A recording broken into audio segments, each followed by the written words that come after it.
Morning, everyone. Welcome to the annual retreat of the Human Relations Commission of the City of Palo Alto. My name is Coloma Smith. I serve as the chair of this august and distinguished body. I am grateful for everyone here. Staff, can we please do roll call of our commissioners? Commissioner Duda-Ray, Present. Commissioner Renier, Present. Commissioner Savage, Present. Chair Smith, Present. Vice Chair Singer.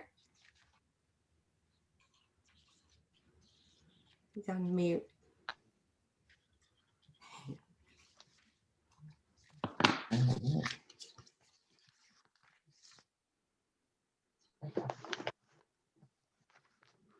Hello, did I lose everybody? No. Yeah.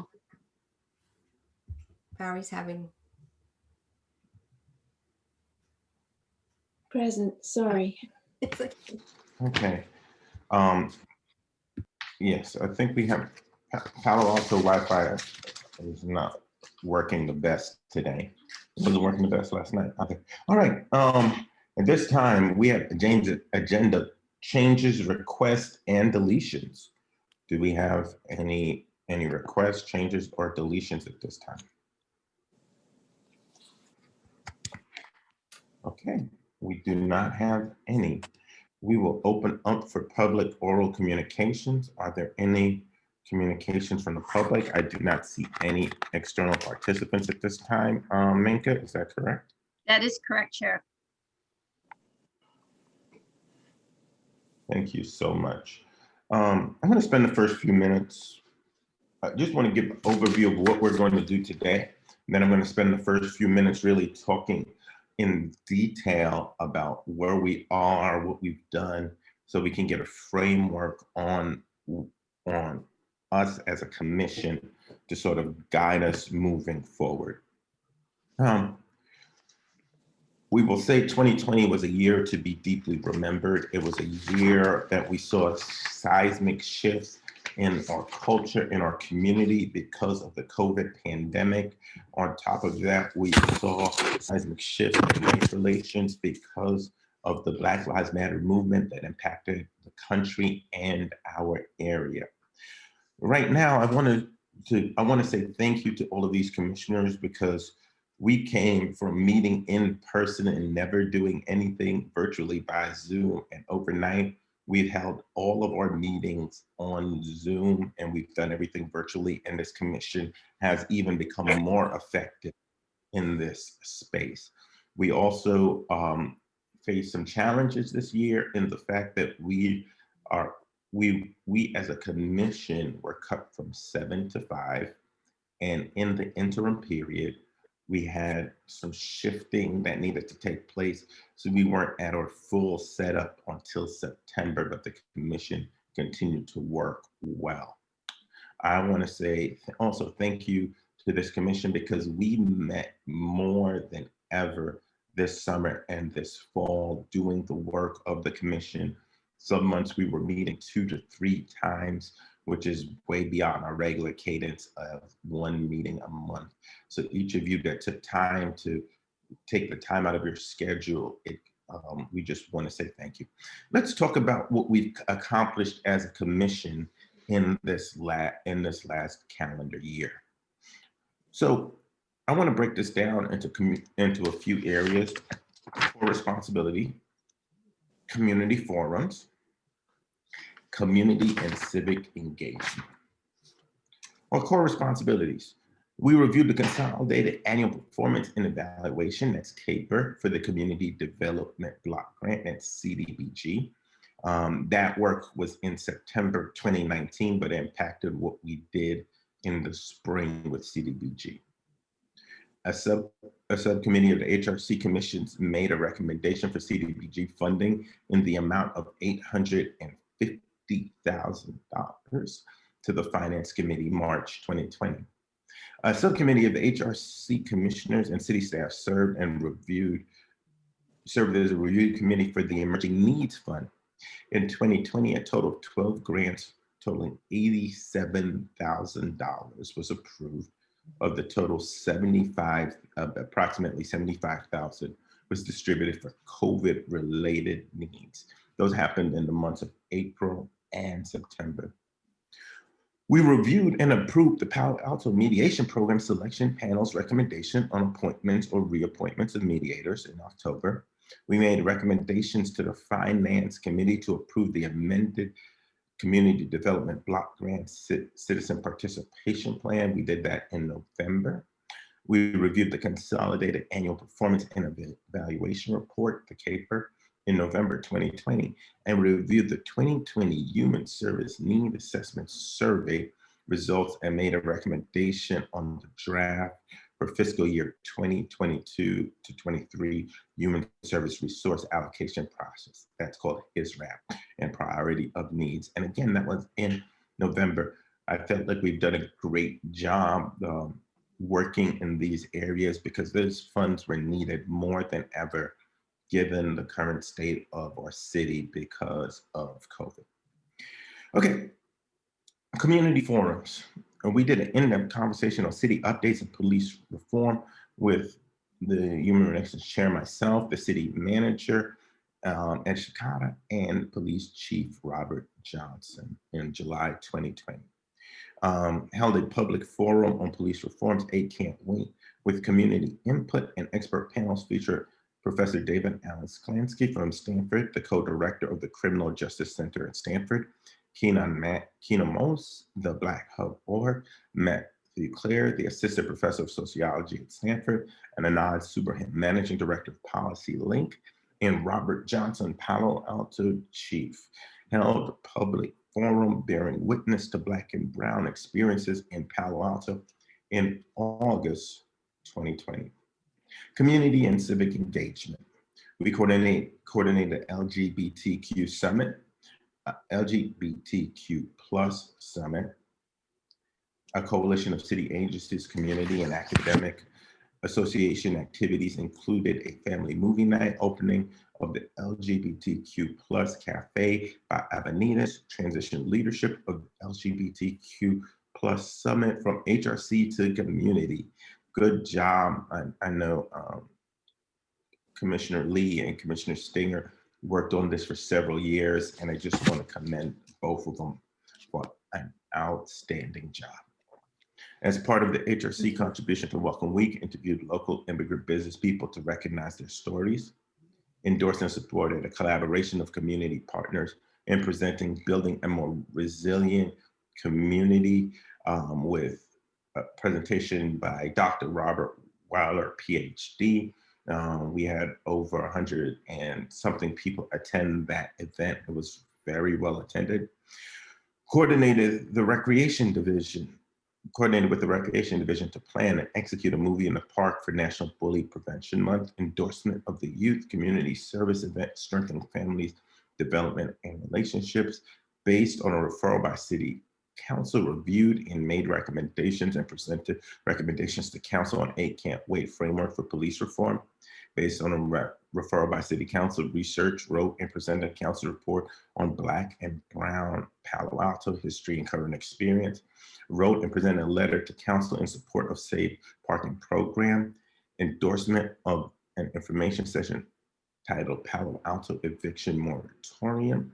Info session. Wrote and reviewed letter to City responding to current patterns of hate.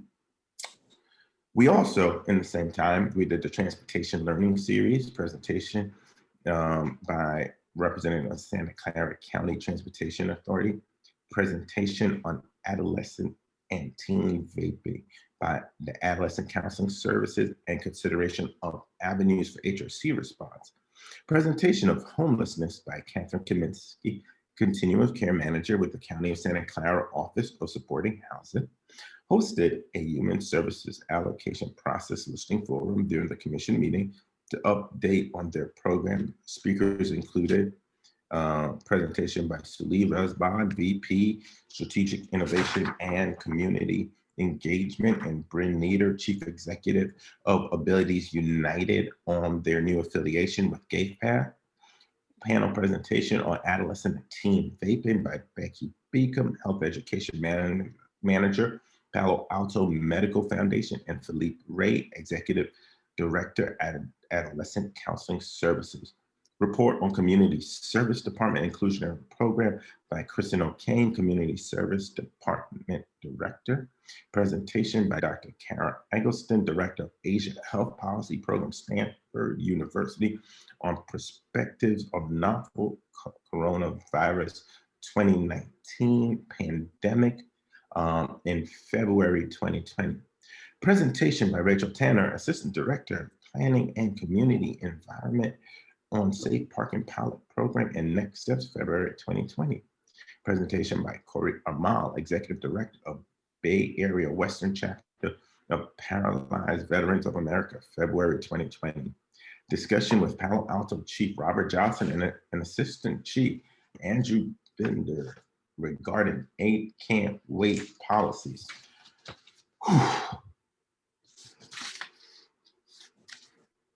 You had a busy year. I think you did a little bit of work. Commission, it is one thing to say that you did work at that level, that consistency in a regular year, but to say that you did it with all the challenges that I described earlier is absolutely phenomenal, absolutely amazing. I'd love to hear from the rest of the commissioners. I see Commissioner Savage has her hand up, on your perspectives of the year and moving forward. Yes. Yeah, I just wanted to make an observation. That I've been on the HRC a number of years, and I don't think any list of accomplishments was longer than what you just read. So I think we all deserve a little pat on the back. We definitely have been a great team. And I also wanted to mention, and that is due at least in part to the wonderful leadership of the chair and vice chair. Thank you so much, Commissioner Savage. Commissioner Singer. Yeah, I wanted to just reflect for a second. When I read the list of accomplishments, I certainly took pride in them. And I also clustered them in a way that might help us think about our later agenda item, what we want to do in the year coming. And I just want to take a second to see if this floats with anybody else. I looked at our core responsibilities, clearly the financial and the responsibility to the mediators because of the way their bylaws are written. We did community forums on 2 important topics that were initiated or kicked off by a referral from council. We had community and civic engagement items that were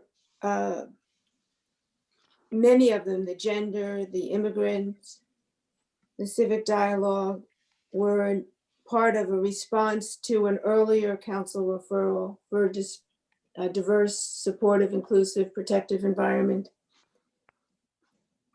And some of them were in response to the new referral on hate crimes and housing and vehicle dwellers. So we sort of looked at an old referral, phasing those projects out, closing them down and doing our due diligence to them and starting up new projects, something old, something new, and leaving a little bit of time for response to things that come up during the year. So we don't overcommit ourselves. So like bullying, family health, vaping actually were things that came up during the year. And then we did the learning series to give us a better foundation to understand what's going on in the community and also to improve or give the community access to resources. Teen vaping was a community awareness program. And these learning series can help just deepen our tool set, but they also lead to new priorities. Or maybe they're just one-off. We did a couple years ago, did a session on ICE and the change in the county's, the possible potential change, the consideration of a change. And that was a one-off response. But we had time in our workload to expand, to do due diligence and close it, make a recommendation. So it was just an observation that there's a way to structure our workload. Thank you. Thank you so much, Vice Chair. Is there any other commissioners that would like to comment on our last year?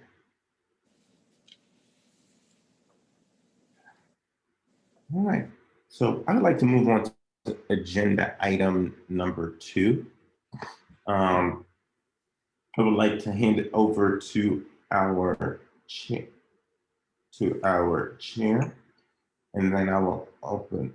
She will do our core responsibilities and what they are, and then I will open up for public comments if there's anybody that wants to comment, and then we'll go from there. Thank you. I'm sorry, I did not open the last item for public comment. Is there anybody? And I see the hand up from Mr.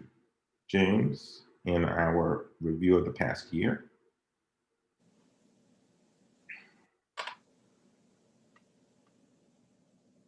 Mary, could you please get the clock up?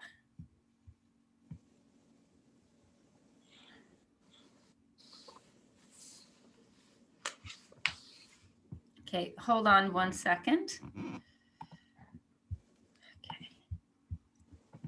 Okay,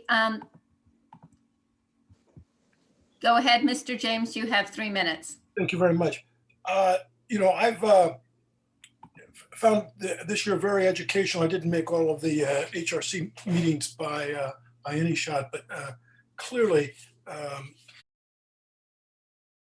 some years where I was living in Redwood City, so I didn't get to follow as closely as I did historically, but I think you all covered a tremendous amount of subject areas, and obviously very controversial ones between the police department and safe parking programs and a variety of things. So I just want to, mention that from a positive perspective, and rather than going through, because I missed the first oral communication, my priorities for the HRC as I see them, I'll do that at a more appropriate time. But my hat's off to everybody. I rarely agree with all of everything that's said by the HRC, but that's not a surprise. We live in a democracy where people have very strong different perspectives on issues, but I'm delighted to have this forum. There's a number of cities that don't have a Human Relations Commission, and I think that's sad. Anyway, I look forward to talking with you later in the session about things that we could do better. I would say about the 8 Can't Wait, I was concerned when Chief Johnson spoke at a city council meeting where he made the comment that he didn't feel it was a priority. I think this was back in November, that we list in the data set of the number of times a weapon is pulled, not fired, on somebody in the city of Palo Alto. He says, no, it just doesn't really matter. And the next day, it's not important enough to want to capture the data. The next day, Mike Jananko spoke at the county level, since he has a contract both here in Palo Alto, the independent police auditor, as well as with the county. And he had it listed big time within the 8 Can't Wait. He says, yeah, of course you want to know that data, because often the weapons are pulled on individuals and you want to get the demographic data so that if you can establish that weapons are being pulled disproportionately on Black and brown and poor people, then that's something that the department has an ability to correct. So anyway, I'm hoping that maybe when we get back to the HRC, to the Can't Wait and reforms versus defund, that we discuss that on a continuing basis. Okay, and finally, I do want to hope that we can continue to pursue the most important issues like you did last year. Thank you. Thank you, Aram. Thank you so much.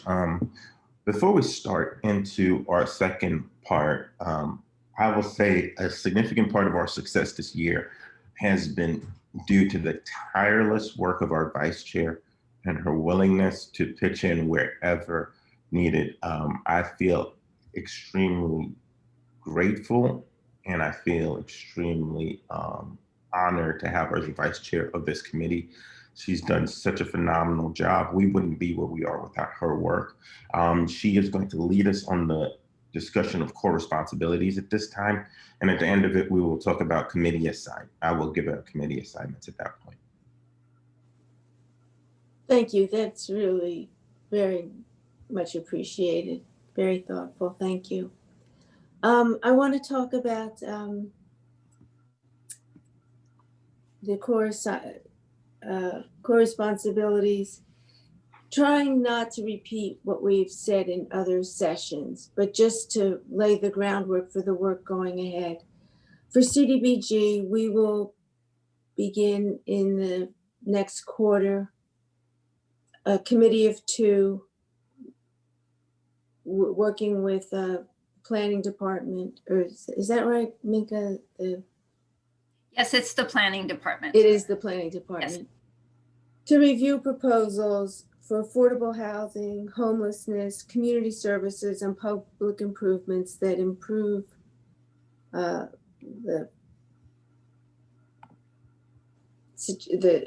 housing for that population in our city. We've just said we distributed last year 850,000, and we'll probably be, I'm guessing, in that ballpark this year. I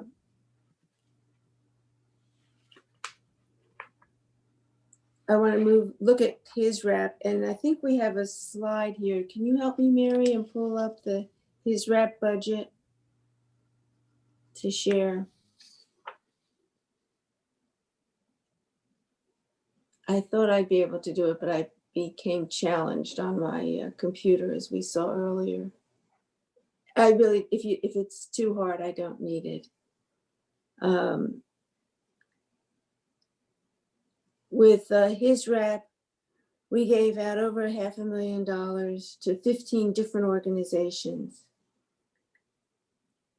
The organizations, there you can see it, went from Abilities United to Ada's Cafe, Adolescent Counseling Service, Alta Housing, Cassie, Downtown Streets Teams, Dreamcatchers, Cara, La Comida, Life Moves, Mayview, Senior Adults, the Health Trust, Vista Center, YCS. We looked at leadership programs, food assistance, senior services, leadership programs. We covered a variety of services. And another way to look at that is the priority sheet. Mary, is that, you have access to that?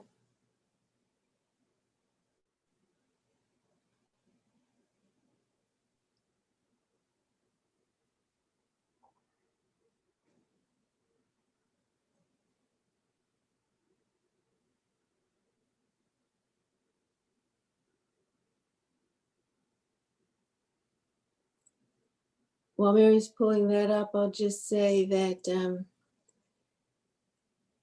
as valuable as focus is on a very few activities, the value of his wrap and CDBG is that we really cover a number of populations in our city that are in need of financial assistance and a variety of services that they provide. So I found this while I was going through looking for something else yesterday.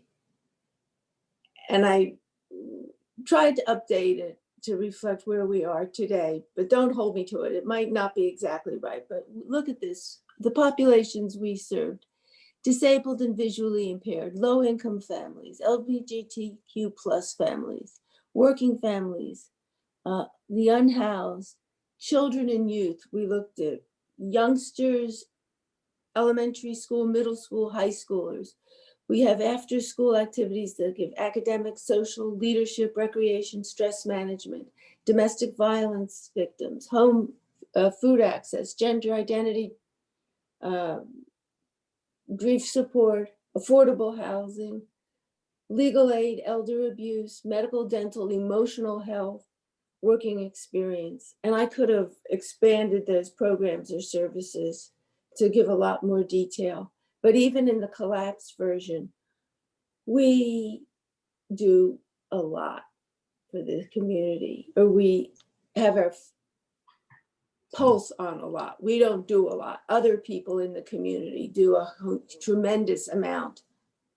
And it's our privilege to be able to provide them, in some cases, very small amounts of funding, embarrassingly small. But at least we give them some funding so that hopefully that helps them get other funding.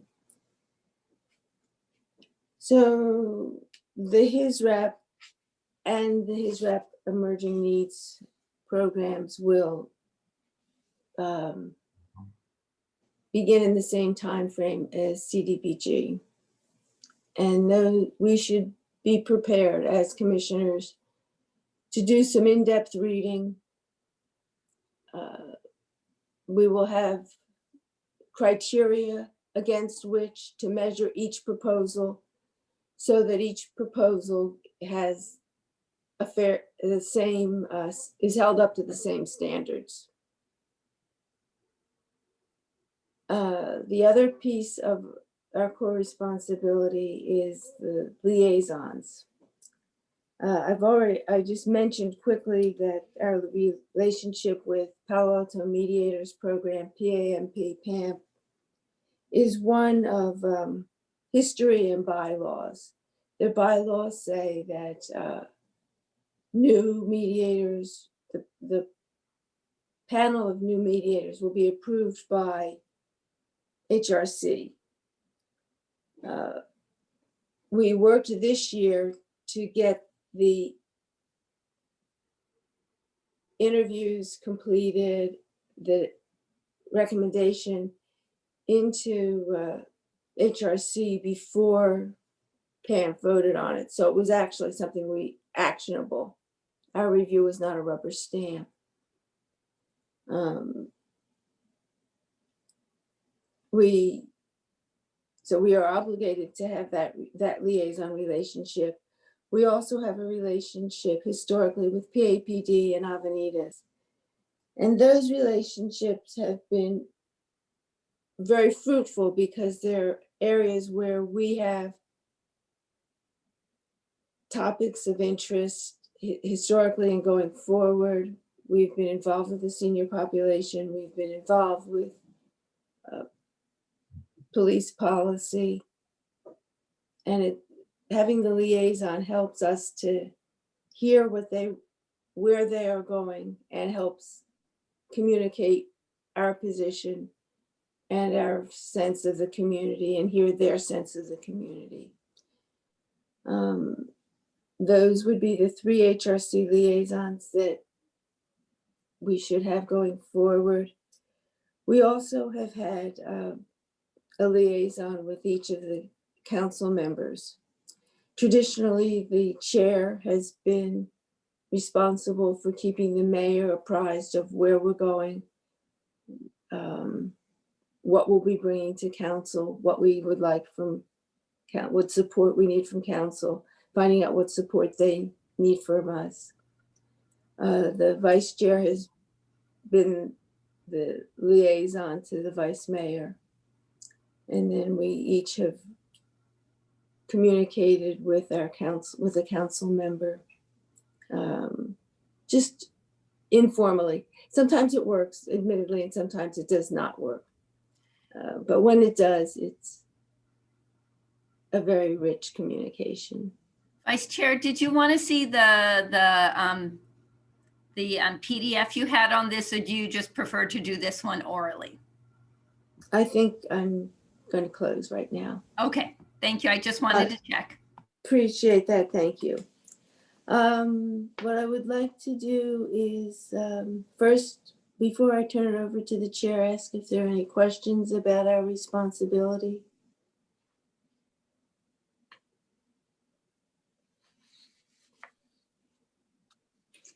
Chair, could you make some assignments?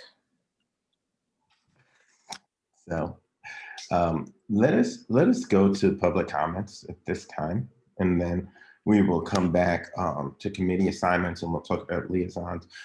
Staff, do we have a slide or a PDF with the liaisons at this point?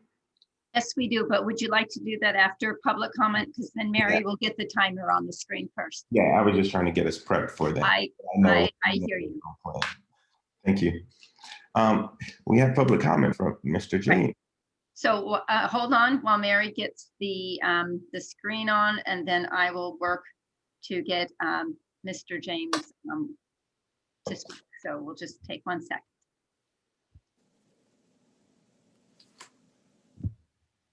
I have to get my, I have too many things on the screen. I have to close a few things to get my clock back. Sorry.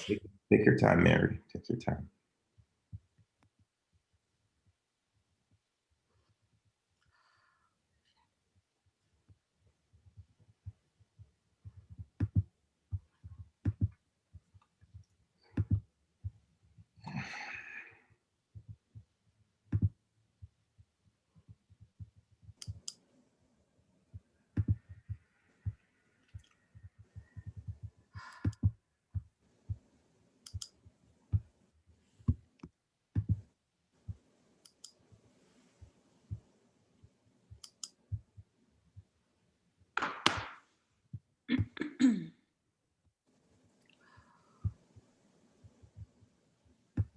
Mary, do you want me just to do a timer on my phone, or you're? I don't know why my, I have it up and I don't know why it keeps going away. Okay. I have a timer. You'll do the timer. Okay. So I will call on our first speaker. So Aram, you have 3 minutes, but please know that we might interrupt you at the end to let you know that your 3 minutes are done. So go ahead, please. That's not a problem at all. So some of the acronyms I've heard before, but I'm forgetting them, and it would be helpful, like HISRAP. I just don't recall exactly what that is. And then the other one with G. But what stands out to me is that, yeah, you all have really spread a little bit of money around to so many needy folks. But, you know, part of the movement to defund the police department, you know, that term raises a lot of hackles with some folks, but I'm not talking about a total defunding, but reallocation of the police arguably very bloated budget, and of course, you know, the money that's now going to go into the jail, so that instead of 500,000, that should be 5 million. You know, and so whether the HRC has the political power to push the city to do some basic, let's call it defunding, reallocation of money, so that you all have the ability to not just do a little bit for each of these groups, but a lot, because the needs are a lot. And when you look at the weapon system, some of them very unnecessary, including tasers in the police department and other things. And we don't really have a transparency regarding that huge police budget as to what things go to. So maybe a deeper cut and conversation with the community and the city, so that you can have those funds, because I think it's incredible the reach of things that you do, but it's not appropriate that they be so small. So again, let's ask the hard questions with the city manager, with the city council in particular. Can we do better in terms of your funding on those critical issues? And thank you for the presentation, Commissioner Stinger. Thank you, Aram. And you brought up a good question, which I will answer right now as far as the acronyms. So HISRAP is Human Services Resource Allocation Process, and it is an allocation of city general fund money. CDBG is Community Development Block Grant, and that is a block grant given to the city of Palo Alto from the federal government, from the Housing and Urban Development Department. And that is overseen by the Planning Department, and HISRAP is overseen by the Community Services Department. And within that, Mary and myself. So thank you for that reminder about acronyms. And I'll turn it back to you, Chair Smith. Thank you so much. Let's go through liaisons first, if we can pull that up. As the vice chair stated, one of the critical roles for us as a board commission is to know what's going on in the city, know what's going on in different ways. And a critical way that we do that is by having liaisons assigned to the different avenues. At this point, we have PAPD, Avenidas, Palo Alto Mediation Program. Thank you. If I may interject, Chair, just because I know Commissioner Regier might ask about Project Safety Net. So that has transitioned out of the city of Palo Alto. It's its own nonprofit. I did send an email to their executive director early this week to ask about how they were, if they were still looking for an HRC liaison, or if they were going to be holding public meetings in the same way as they have in the past. And I did not hear back. So that might be something, as youth mental health is important to the HRC, that might come back. But at this point, I did not see public meetings and did not hear back. So I decided to leave it off at this point. Okay, thank you so much. So let's first start with council members. Does anybody have a preference for a council member they would like to work with? We have Councilmember Carmack, Councilmember Filseth, and Councilmember Cool. All don't raise your hand too quick now. They're very nice people. Yes, Commissioner here. You're muted. Yeah. I'll take Cormac. Thank you so much. Sounds like a game. I'll take. No, I'll take. But I guess this has never been. So what do we do? This has never been. I've never seen. We've never. So what do we do? I guess my question is. So in my 3 years on this commission, I've actually had pretty good relations with the folks that have liaisoned with. For example, last year, myself and Adrian Fine spent a lot of time texting and talking over challenges and issues in the city. It's a great way to also ask the council member what they see as a pulse in the city. It's a great opportunity to talk about policy initiatives and see what the thoughts are of the council. Not that we're going to follow those, but it gives us a different perspective. So I find it a very rich and inviting conversation. I guess because I feel like I never knew we were assigned to someone or in the past. Well, we will make sure that it goes. So thank you. I have a question as well. Mm-hmm. Given Yes. that there's more liaison spots than there are commissioners, how is that going to work? Are we going to double up? So we'll do this council members. Yeah, I need to speak to that. And then we will do the third party organizations. So like PAM, Avenidas, and PAPD. And Chair Smith, Yes. I omitted Greer Stone because he is our liaison and he comes to our meetings, but that would be a possibility for someone to ask for 2 liaisons and speak with him informally. And Greg Tanaka, I omitted because he was our liaison last year, and it was just an oversight on my part that, wait a minute, last year is not this year. And we should have somebody double communicating. He is very good at communicating. Let's focus on those we have on screen, and then we'll pull back and see if we can double down. Because if anything, I can double back to Greg and not do agency. Who will work with Councilmember? I just had one more question. I'm sorry. Yeah. How do these liaisons, because before we used to have a lot more. So I'm wondering, why is it only these Minka? 3? Sure. So I took off the relationships that were not looking to be active in the coming time. So I took off 3. So one was the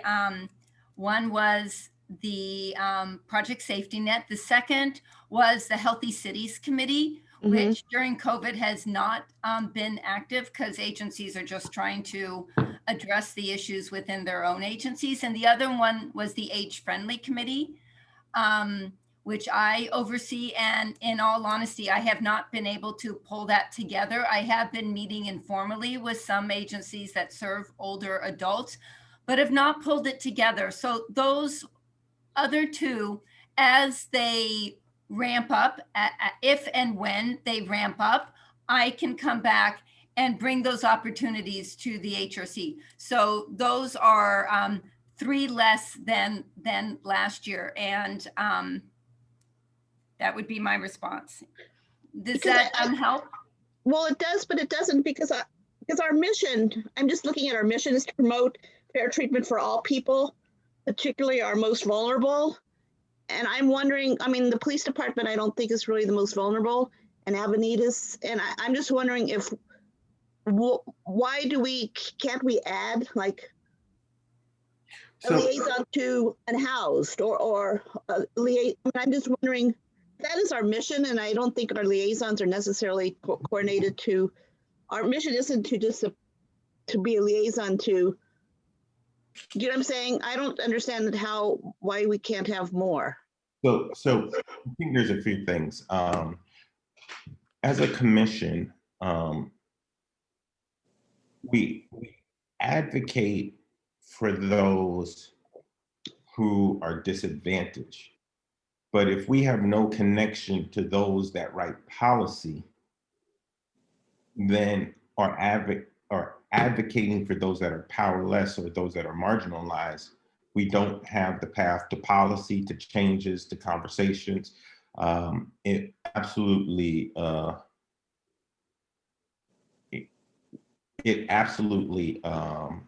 was invaluable last year during BLM and other things, to be able to reach out to the mayor and to reach out to the city manager and say, these are the things we're looking for and working for. So this is half of the job. This is part of the job. I think the part that you'll be looking for, Commissioner Regier, will come in the development of work plan for the year. Also, we do meet with agencies that are part of his rap, I forget which one, his rap, during the year, to see what they're working on and getting a pulse there. So this is only a small part of what we needed to do. Well, could we put like the school district? Because Yes, they do make Commissioner Stein. policy. I think you can discuss that. I think, with what I think I cautioned this before, but with a liaison relationship, we just can't, we can approach an agency and say, is there a staff member that you have that can be in dialogue with the HRC, but we cannot impose a liaison relationship on an outside agency just because the HRC would like to have it. So that would be the caution that I have. I would say with PAPD, it's been a long-standing relationship with the Human Relations Commission, working on issues related to the police department. Avenidas has a major contract with the city to provide senior services, and it is the largest senior service provider in the city, and senior services used to be provided by the city, and PAMF has a relationship with the HRC. So, and when we worked on Healthy Cities, that was a city committee. Project Safety Net, that was a city effort, and Age Friendly was a city effort. So there were natural inroads from the city. That is a little bit different than picking like ABC nonprofit and say, I want to be have a liaison relationship with you. So it's kind of this interesting dynamic, but I just want to caution against just, establishing, something as formal as a liaison relationship when it's just maybe we'd like to invite those entities to the HRC, and when they're there, explore saying, hey, we really seem like we have a lot of synergies and we have a real interest in what you're doing. Would you be interested in, establishing or identifying a staff member who'd like to, be in, a point of contact for our HRC for the future? That would be my thoughts about this issue. Because our mission, I mean, once again, we are not, I mean, so can we pursue that? Because I don't think these liaisons are necessarily vulnerable people. Can And I? that's, so can we pursue, can we put that on as a retreat item to one at a ask other time. agencies? One at a time. I'm willing to ask other agencies, but that comes when we have a work plan and a goal, which will work which will work at the bottom. I think assigning agencies and liaisons and partners before we have a work plan and a goal is the surest way to have it have too much on the plate and focus in too many different directions. I'm just looking at our mission, and our mission does not apply to the police vulnerable people. Not one of those agencies are vulnerable people. So Patty, I'll be done. when Patty, one of the things that I can tell you is that Black people, there are people that feel vulnerable around the police. There are people that need to eat. I let you finish. I would like to finish. Mm-hmm. There are people at activists, and there are people that when they need to see help to get rent, go to PAMP. The one thing about advocacy is we want to help people, but we also want to get policies and get agencies at the table. So right now, I am looking for a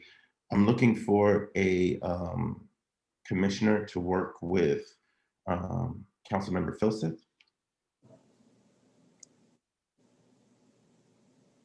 Thank you, Commissioner Savage. I'm looking for somebody to work with Councilmember Koo. I'm happy to work with her. Thank you. I will continue to be the liaison for PAPD along with Commissioner Savage. We're looking for somebody to do Avenidas, which is the feeding program.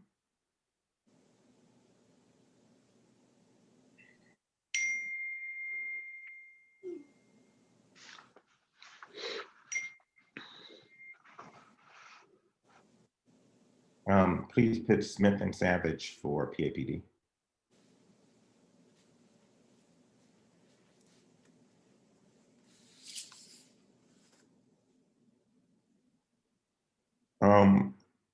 Who would want to work? Who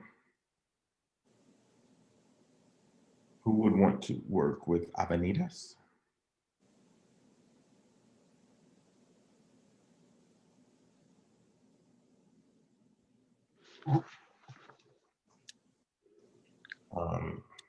Commissioner Stinger, do you want to continue to work with Pam? I'll do that. Okay, you did a good job with that last year. I just need somebody to step in and do Avenidas, please. Just a comment, Chair Smith. I was hoping to also get involved with the PAPD as a liaison. It looks like there's 2 folks assigned to that, but is that settled? That's not an option for. You can take my spot. Great, thank you. And I will do Avenidas.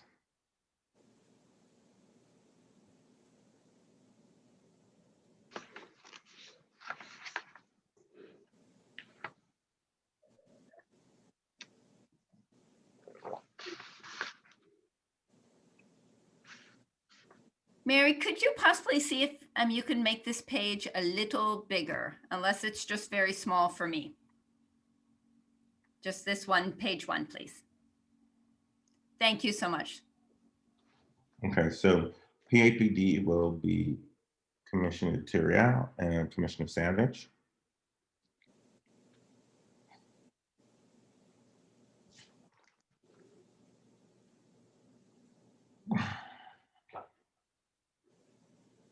And Chair Smith, if there is not a liaison to Avenidas, I am in weekly contact with Avenidas. I will do Avenidas. Okay. All right.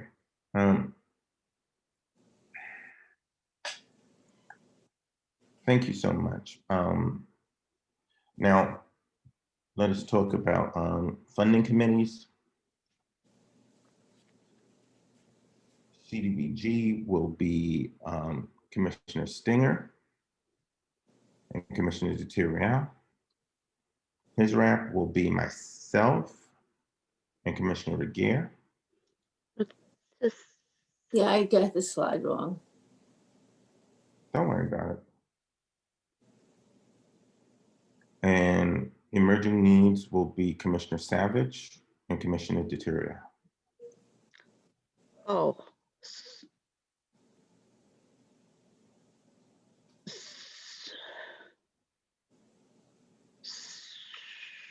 So I'm not on the emerging needs anymore. You're on his.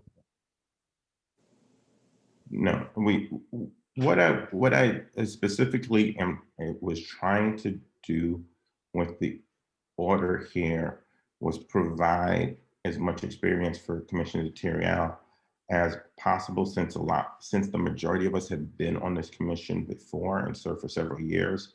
I felt like fresh eyes looking at it. So that's where we are. All right. Yes. Never mind. Yes, Commissioner Rick here. Never mind.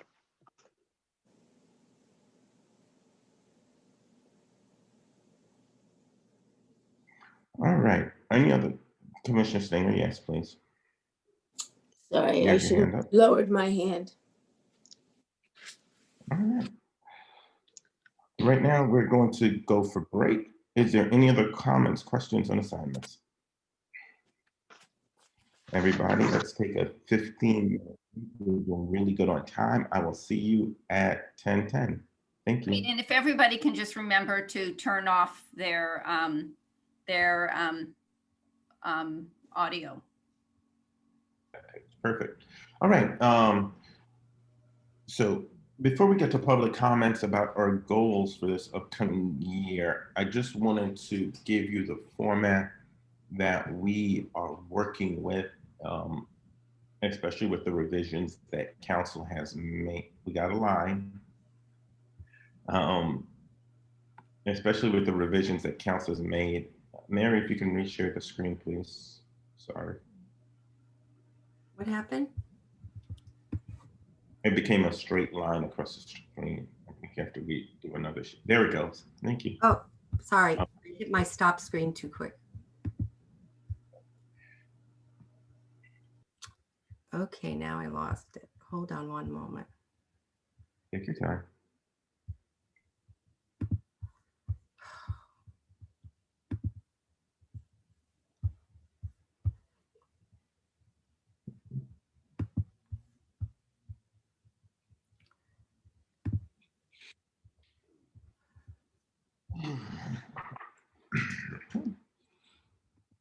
You know why?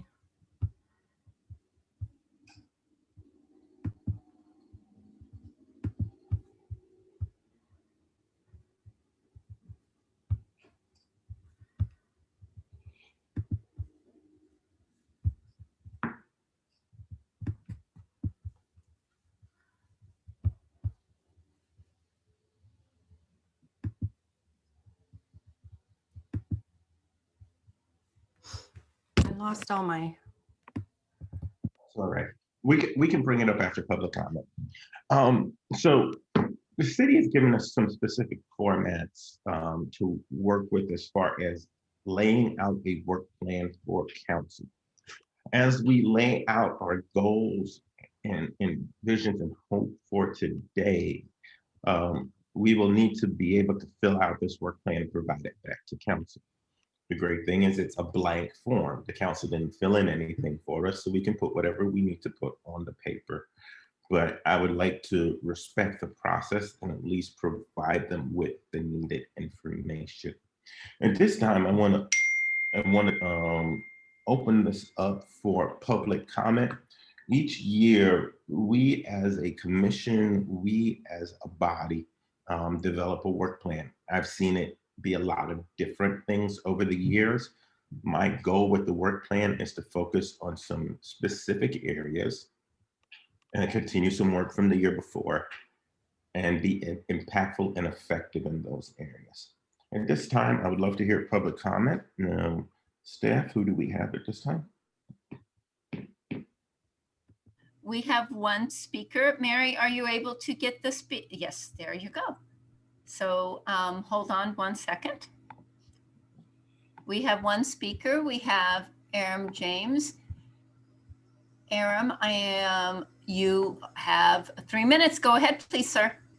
Okay, I don't know if you can give me maybe an extra minute on this one, but I'll let the chair decide because I missed oral and I was taking a shower and I thought I was going to make it. But I thought Commissioner Regella's, I hope I got her name right, was interesting. And I guess what I didn't realize the importance of what Chair Smith was saying about having the ability to reach out to council members. I'm concerned though about the reach out to the police without, say, having a Black Lives Matter representative or a group of people that do a lot of activism around police issues. Because what happens is you get friendly with the police, you really do, and you don't want to criticize your friends. So some balance there in that relationship would be critical. Also, Commissioner Chair, I thought one of the most important things that was done by the commission was you were the primary author on the report on race that went back through the history. Well, I hope that you all have the time to continue on that thread this coming year. I thought that was really, really critical that people see the history here. I would like to continue, of course, to push city council, but just so you're aware that we get police complaints like the Perone matter put back in a situation where they should be, and that is with the independent police auditor rather buried in human resources, and also expand the role of the independent police auditor. We've talked about that, but we haven't seen that yet. I'd like us also to be a big year on a robust safe parking program. I recommend that you look at Rachel Tanner's notes and comments to you last year before she speaks next time to see if we've really made progress. I've gone back over those notes. You spoke, Chair. I spoke, and there were other people that spoke in addition to Ms. Tanner's talk. I really want us to at least give a look at Shirley Weber, who's now our first African Black female Secretary of State, who wrote the Reparations Act. Nobody in the city wants to talk about that. So that's, again, something I'd like to see us talk about, explore. Do we have the ability to have our own commission around reparations? I think it's important.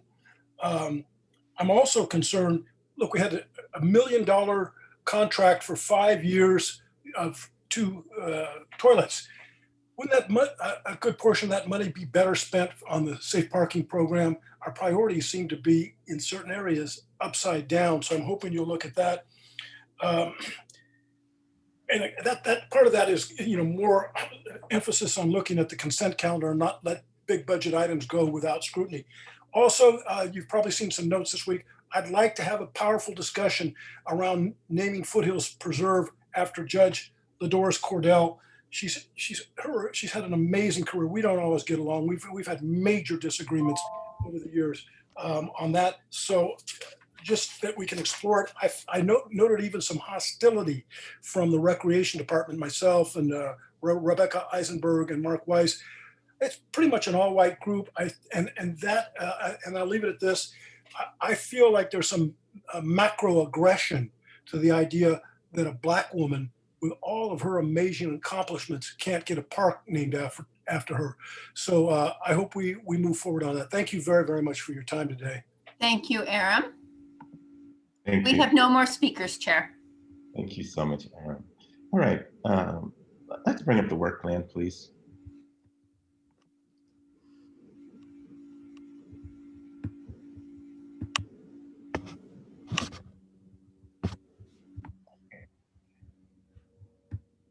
Okay, so I want us to look on the second group, prioritize project priorities and goals. So that would be towards the bottom of the sheet. I think if we work on these areas, the top will become very self-evident. Each commission is required to fill this out. So I want to spend some time and say, and talk about where we are, things that we are currently working on, and where we can go from here. At this point, I believe the commission has two significant areas that it has focused on. Well, it has three significant areas. One is a mandate, so I don't consider it like it will be on the plan, but it's not like something that we generated. We have our core responsibilities. We have a ton of funding to send out to work through things. So that's one priority. The second items is, as Mr. James and others have said, is around race, hate crimes, that whole piece, which we're going to do the community conversations about. The second one, I think, is the spectrum of housing insecurity and homelessness in the city. And then the third one, I don't think we have a defined third area to work on. So I'm really looking for thoughts there. I'd like to hear from each commissioner their thoughts on what I just presented about the two things that are focused. And let's start about race and talk about where in the race discussion would you like to see us focus, and where do you want to go from here, given that we've done work on it, we have momentum, we have guidance from council to do some conversations. We're partnering with PAUSD on their 21 days of equity. Lana at the school board, at this, the assistant superintendent has been absolutely phenomenal working with us on this. And Chantel in the city office has been amazing. So, so I want to talk about race at this point, and what are your thoughts? Any commissioners want to have want to start off, have any feedback, thoughts? Chair Smith, can I interject and just ask if you'd like Mary to put up a blank screen now, or just the screen and have a discussion and take notes behind the scenes? Let's take notes behind the scenes. Okay, so Mary, if you could just take off the shared screen at this point, and we'll take notes behind the scenes. Thank you.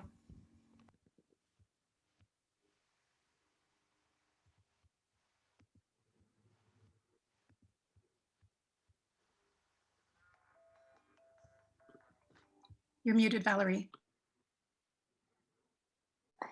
Do we have any commissioners that that have anything to say on that part of the work plan on race? I have a question about what you're asking us. You basically just outlined for us what our standard core responsibilities are around the funding, and then Yes. grouped two different topics. So race and hate crimes, talking about the community dialogues that we've planned, or that are going to be planned over the next 24 months. So that's one of the main topics that you're proposing, and then the homelessness issue, safe parking, right? Yeah, So you're and then housing insecurity and homelessness, because I think there's a spectrum of housing challenges in our area. And then the third, so I'm proposing those two because we're already working on them, and I think we should continue working on them. And then the third one, we over the past few years, we had a lot of different directions we went in, but I'd love to tighten up and get one real strong third focus for this upcoming year. so included in the So I'm asking questions. Say that Sorry. again, I'm sorry. So included in the homeless issue and insecurity would also be, I presume, all issues of housing. So low income housing or that sort of thing would also be included in that section? Yes, Okay. yes, and we can really define as we get into that section. So I guess I think one of my thoughts around this issue of, social racial justice, or the, looking at the community dialogues and bringing awareness to what's going on. I think that my sense is that we're addressing something that is going on right now that has been getting worse over the past many years. As I sent out that talk that I went to, that was a state gathering of HRC folks, we had an expert speaking to hate-based incidents and hate crimes and extremism. And this is something that has been on the rise for many years. And so I think this is absolutely important, especially at this time, given what's been going on, and even most recently, the violence that we saw at the Capitol. But I also feel that if we're really going to be looking at these issues of equity, and as we've looked back with your report on the history, how we got here, it seems to me that there's some kind of work that needs to be done to try to heal or repair what's been going on for hundreds of years. So my sense would be that looking at race and hate crimes, to me, is looking at the present and how we make Palo Alto a welcoming and safe place for everybody. But I think that we also have some work to do looking backwards.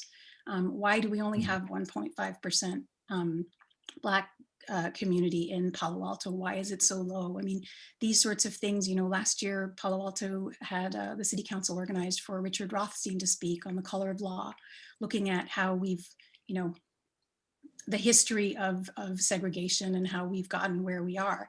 And it seems to me, I understand this is history, but it's like somebody has to take responsibility for this if we want real healing and we want real progress. So my feeling would be, how do we start thinking about how do we do repairs? How do we correct what our ancestors or the previous generations have created that results in the situation that we have here locally in Palo Alto, and that we see nationwide as well. So I guess my desire would be to see some of that, for us to look, and it includes something like thinking about, as Mr. James said, talking about renaming things, or just sort of trying to correct, changing the names of our local schools so they're not named after eugenicists from Stanford. So I would propose that. I think that, to me, seems like a very important healing step so that we can go forward. Thank you so much. Any other commissioners have thoughts on our current discussions on race?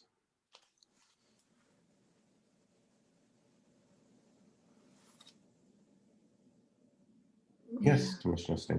I'm thinking that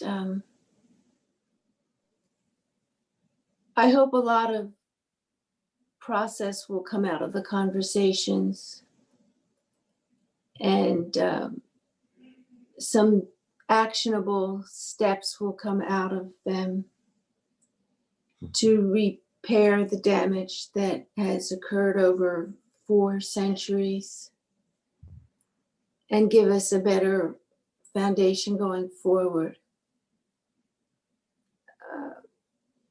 My concern is that, or my hope is that we will look at a lot of areas and explore a lot of topics in those conversational circles. I might not want to subsume hate crimes in that discussion. I also would like to see them be positive in their direction. Yes, we need to correct, but I'm thinking that hate crimes might get subsumed. I just think it's so important that I think it might stand alone as a separate objective. Mm-hmm. And I think there's a lot more to understand. We've done a lot of background work. Clearly, we need to do more. I'm not saying that we understand this and we can go on. I'm not going there, but we've laid a foundation, shaky, imperfect, incomplete, but a foundation. And I think we have something to strengthen. But with the first outing on hate crimes, we've done so little, and there's so much. The notes that you shared, Commissioner DiTerrell, the data that was in the attachment just opened up so many questions to me that even an exploration of where we need to be to understand the national situation, to appreciate what's happening locally, I think we would shortchange that question if it's subsumed in another priority. Makes sense. Any other commissioners have any thoughts on this? Yeah. Mr. Sanders? Yeah, I'm just wondering if we can look at as a third priority public health and the COVID thing, and first of all, how that relates to homelessness, and second, just the general well-being of the population. That's a great suggestion, because public health is going to be front and center coming into the summer. There is great distrust and uncertainty and confusion about what constitutes normal moving forward. So I think having a discussion around public health and even the vaccine and what does this, there's a lot to work with.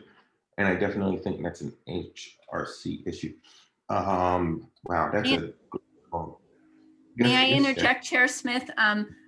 Commissioner Savage, you says public health as it relates to homeless, and then did you say general well-being? I wanted to be able to get this correct. Well, I mean, as long as we're talking about homeless, that's an important consideration, COVID, but as well as just, the public in general. General public. Everybody. Yeah. Thank you. And it's not going away anytime soon. Thank you. Okay. And so let's do this. I think we need to go 2 tacks on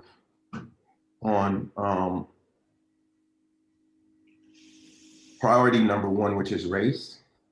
I think the community conversations should, per your recommendation, Vice Chair Stinger, should be its own leg, and hate crime be its own leg.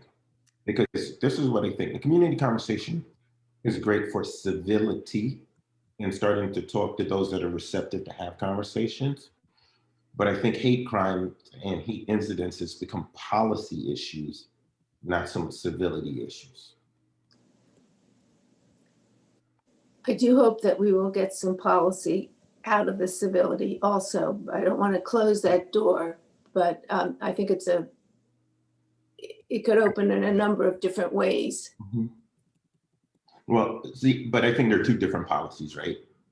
Yes, exactly. 2 separate tangible things. And it's the kind of thing that we can go back to council on and say, okay, conversations are going great. Here's some thoughts and suggestions around community sentiment, community policies that we would like to see in our community, things that would increase the feeling of belonging and civility in our community, whatever that looks like. I'm not the policy expert on that, but we can dig and go deeper in the future. And then I think the hate incidences, those things that are based around attacking somebody's ethnicity, somebody's race, somebody's gender, somebody's sexuality. What is the community response, and what is policies that we can put in place to be better for that? I think is another piece that we need to is another piece. So if it was up to me, I think those would be like our two significant focuses around race, definite policy piece around hate, and the definite policy, the definite community and conversation piece around the equity belonging side. What are your thoughts on that?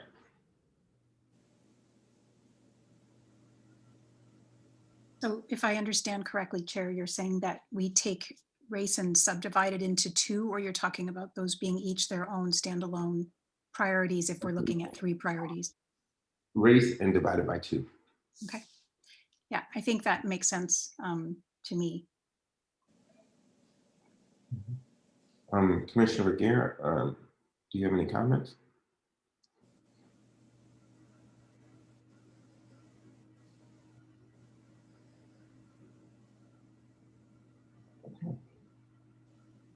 Chair, are you, Vice Chair, are you amicable to the split that I recommended?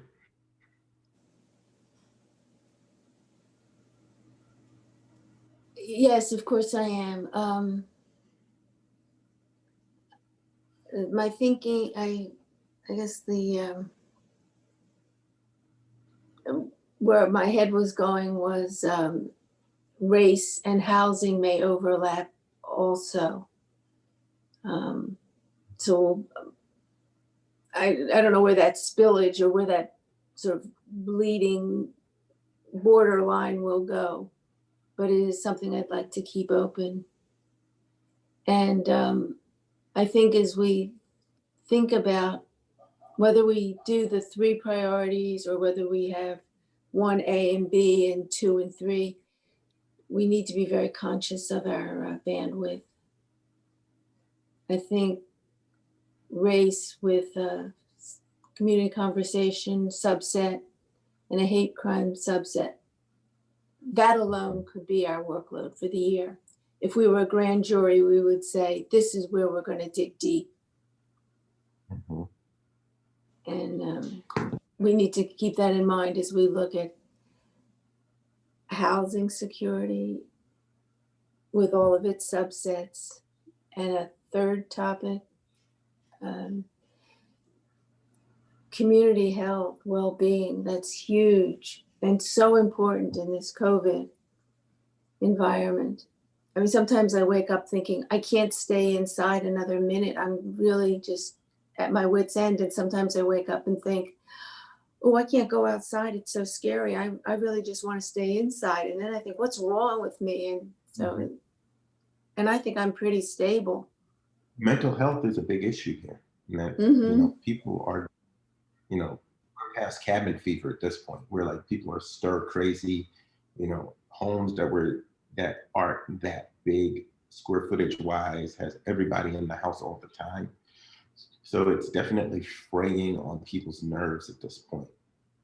And how we, so these are really big topics. And I guess if we have one person taking ownership of each wing, and we have a lot of community help, and I think we will find community partners. I know on the conversation circles, I have a huge outpouring of community support, which will, I think, make it possible for us to do this. And I'm sure on the other topics on the table, we will. But I just want to be really conscious of how we spread ourselves. So this is the one thing I feel very hopeful about on the community conversations. We have buy-in from PAUSD on some level. We have buy-in from the library to partner, and then we have third-party organizations, everything from Stanford to the League of Women Voters that want to be part of it.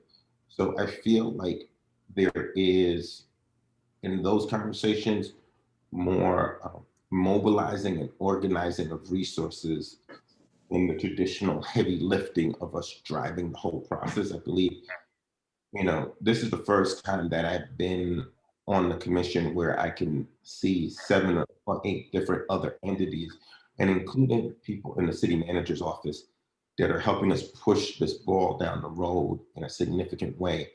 So I think the conversation around those community conversations, I was actually on the phone with the mayor. He's like, I want to lead one of those community conversations. So, you know, there is a community interest there. Our job is to organize and harness it. I do think the hate part, though, that's going to be more heavy lifting for us. We're going to have to do the research. We're going to have to do the due diligence. We're going to have to get the statistics. We're going to have to really say what policies are communities that are concerned about not only stopping hate, but making a declaration that hate is not allowed here and not step on people's other rights. How do we tailor those things and write that recommendation to council in a way that we can get something done that's actionable and quickly? So I think I'm not as worried about the community conversation. That's going to be a big flurry of activity in the beginning, but I think there's going to be a lot of self-direction and volunteer help with it as No, as we move forward, and which is a different role than the HRC usually plays. We usually organize and then facilitate, and I think we just have to organize and let people facilitate. So it's different role for us.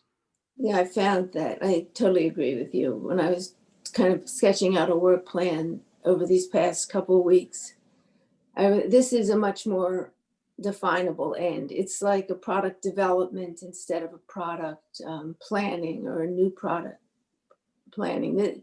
The hate crime is more at an R&D level. I'm at more of a development or implementation level. Okay, good. Okay. Let's move on to the second item, because I think housing and what does that mean and how do we tackle it? You know, housing is one of the more it might be even more contentious than race in Palo Alto. I believe it is. We've got several different elements of housing. So the question there is, how do we make the community? There is traditional, the homelessness, safe parking program, those areas. Then we have housing insecurity, those that rent, and for whatever reason, because of the pandemic, income is tight, this, that. Can they be evicted? What are the renter protections? That whole area of it. And then we have the third part, which everybody in California is arguing about, is how do you create housing supply that is more units on the market, but at equitable prices for people that make a decent income? Because, you know, when the average American family is $58,000, $60,000, and, you know, and that's the average in America, the low income in our area is $91,000 or $92,000. And that's HUD, those are HUD numbers. Those are not my numbers. Those are numbers from HUD. $92,000 is very low income in Palo Alto today. You know, so, and I don't know about our school system, but I don't think it's sustainable to pay. They don't pay $100,000 to teachers, firefighters, police officers, civil servants, you know, clergy, all of these other groups. That's not the range. So how do we create a more equitable community? Administrators, you know, how do we create equity in housing? So my question to you is, in that big milieu, where do you want to spend the majority of your energy on this? You know, where do you want to spend the second most energy and the third most energy? And like, what are the goals and incomes? Is it policy? Is it advocacy? Is it gaining more knowledge? Where do you want to end up? With regard to housing, Ingrid?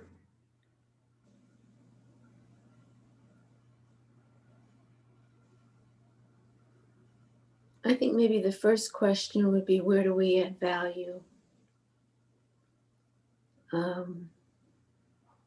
So I guess I would be looking at drawing a map of what else is going on. And I know we should know that. But I think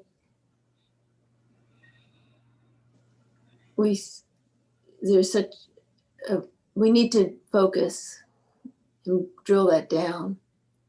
And so I kind of would be looking for the intersection of the most need and the least served, and the place where we might, with our once a month 5-person meeting, be able to add value.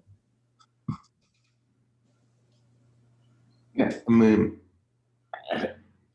I think it's something extremely important for us to look at. Like our next meeting, we're going to have a lot of service providers and city people coming in, and they're going to talk about housing insecurity and you know, that side of it, those that are slipping because of rental issues. But where do we as a commission feel like we can serve the community the best, or the community need is the best in this area? You know, and the question is, there is areas that people make a lot of noise about, but is it really serving anybody in the areas to make a lot of noise about? Or are we willing to take a step back and say, we're working on something now around affordable housing, and we probably won't get a finish line on this, but we're willing to put in the work because it'll lead to long-term results. You know, as long as we understand what we're doing, then we can like approach it. But I want to make sure in this very complicated topic, we pick our corners. It doesn't have to be one corner, but pick our corners and understand what we're trying to do in that process. I want to go back to something that Commissioner DiTerrell said in an earlier draft of the report we made to council. I would really like to know what it would take to increase the population in Palo Alto of people of color.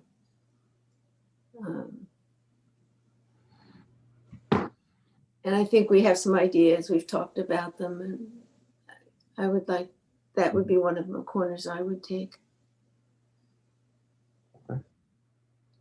I'm not sure I have a good sense of what to propose policy-wise.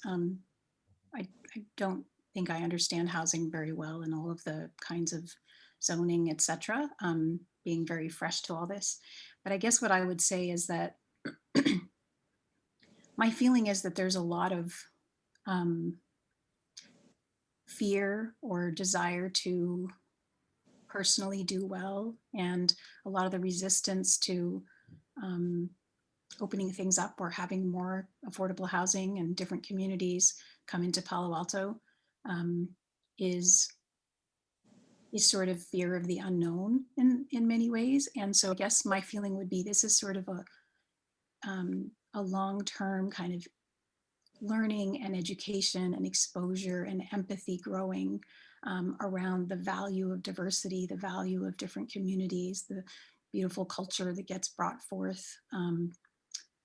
an openness to building community and being connected to our neighbors. I personally think that's a big problem. Having lived most of my life elsewhere and having come to Palo Alto and to this Bay Area, I feel like there are a lot of factors that push for that. We spend so much time, well, in the olden days, pre-COVID, commuting and working and busy, and there's no time really so much to connect with our communities and our neighbors. And I think that doesn't lend for cohesive communities and engagement and empathy. So I understand that what I'm saying is very big picture, and it's not a concrete proposal in terms of how to move forward with respect to housing, but I think that it's one of the long-term things that if we want to cultivate cohesive communities where people belong, there needs to be more opportunities. And I think that the 21-day equity challenge that's going on right now is very valuable and very important. And it almost feels like it's kickstarting what we'd like to do over the next 2 years. And I hope we're able to really work with them and capture those resources, because so far it's been fantastic. So I think this kind of work ends up bleeding into housing, public health, race issues. How do we repair and heal the past? So I guess I want to add that, even if it is not very concrete around policy. But I think it's a deep problem, and there's a lot of NIMBY, you know, there's a, yes, of course, we're welcoming and we want this, but not right next to me, like not because that's going to decrease my house value, that sort of thing. So how do we make more clear what the value is of having a more inclusive community that's open and welcoming? Thank you so much. Commissioner Reguera, Commissioner Savage, any thoughts on this, around this housing? I do. Going back to Commissioner Stinger's comments on how to increase Palo Alto's population with people of color, I'd like to take that kind of a different direction and just how to make Palo Alto a more welcoming community. And several years ago, a decade ago probably, I know the HRC was trying to put together like a welcome basket for new residents in Palo Alto, which would include information on the city parks, the listing of public officials, just, you know, and just, you know, welcome, just, you know, a feel good kind of basket. And it's kind of hokey, I know, but, you know, worth a little thought. Well, you know, the one thing, if you had asked me that, if you had said this 5 months ago, I would have agreed with the hokey part. But what I did realize after the passing of my father and receiving gift baskets and receiving welcoming cards, particularly at transitions in life, it is super impactful. It might not change the whole world, but it will at least soften somebody's guard as they enter the city, whether they're Black, white, Asian, whoever they are. I don't know how we fund it. Minka could write a brand new budget for us on that. Well, if you don't go you know, to any meetings or conferences, we could look at using your very small HRC budget for that. But I know that going back to what Commissioner Savage says, I mean, welcoming is in a normal time, that was something that we were working towards. There was a whole welcome letter that was created, and we were looking at ways of using the city website to have it be geared to new Palo Altans, at least a section of it. So I know that is something that won't go away as far as my interest and feeling that it's important for people to have a sense of belonging and inclusion in the community. So I appreciate that you have interest in that as well. I know that you've brought that up before. So just to let you know that that has not gone off my list of things that I'm interested in and passionate about. And I think, not to detract from the rest of the conversation, even as we talk about people moving into a town during the middle of COVID, or in the after impacts of COVID, a welcome basket or some sort of welcome would be critical for them. I personally, I feel like there's two parts that I'm significantly troubled about. Housing insecurity, those that rent and those that are being pushed out because of the high cost of renting in our community and what that looks like, and also increasing housing supply that's affordable for those that work in the community, because the commute, that's just brutal, you know. You don't get to connect even in the community you are if you've got to drive 3-4 hours in a day back and forth in traffic. Homelessness, I think we have some great resources and we need people, and we need to continue to monitor it, but I think there is some real opportunity for us in those two conversations, I believe. So those would be my two leanings at this moment. I wanted to comment on what Commissioner Savage said. I don't actually think it's hokey at all to try to have some kind of a welcome basket. And I'm not sure that all of that basket needs to be an actual basket. There could be some kind of a virtual component as well, potentially, but letting people know how to be engaged, what kind of sort of community services there are for connecting. I think that would be really valuable. And so I agree with the idea of a welcome basket. I also think that, again, with respect to my pointer to how do we try to fix things, how do we heal, and how do we repair the situation that we're in and the long legacy of white supremacy, I still think that we need to be proactive and, you know, I don't know what it looks like, but we need to do more than just be welcoming of everyone. I think that we need to target and try to increase or make our community more welcoming to a Black community, Black and Brown community, but specifically the African-American community. So this is what I would say is this. I have a thought. We normally want to do something around homelessness, housing insecurity, housing, right? That whole category. We have a meeting next week where we'll hear from people in the city. What I want to do is put together a subcommittee of 2 people at the next meeting, sit back and look at the different elements and make recommendations to the entire committee on where they believe our focus should be, because these are the current services, these are the areas, these are the gaps, these are places, this is some policy we Googled, we researched, you know, just doing some groundwork so that we can ground wherever we want to land our focus based on some research and dialogue. Does that make sense to everybody? Because I don't think the issue is I think the issue is very complicated with a lot of different dimensions.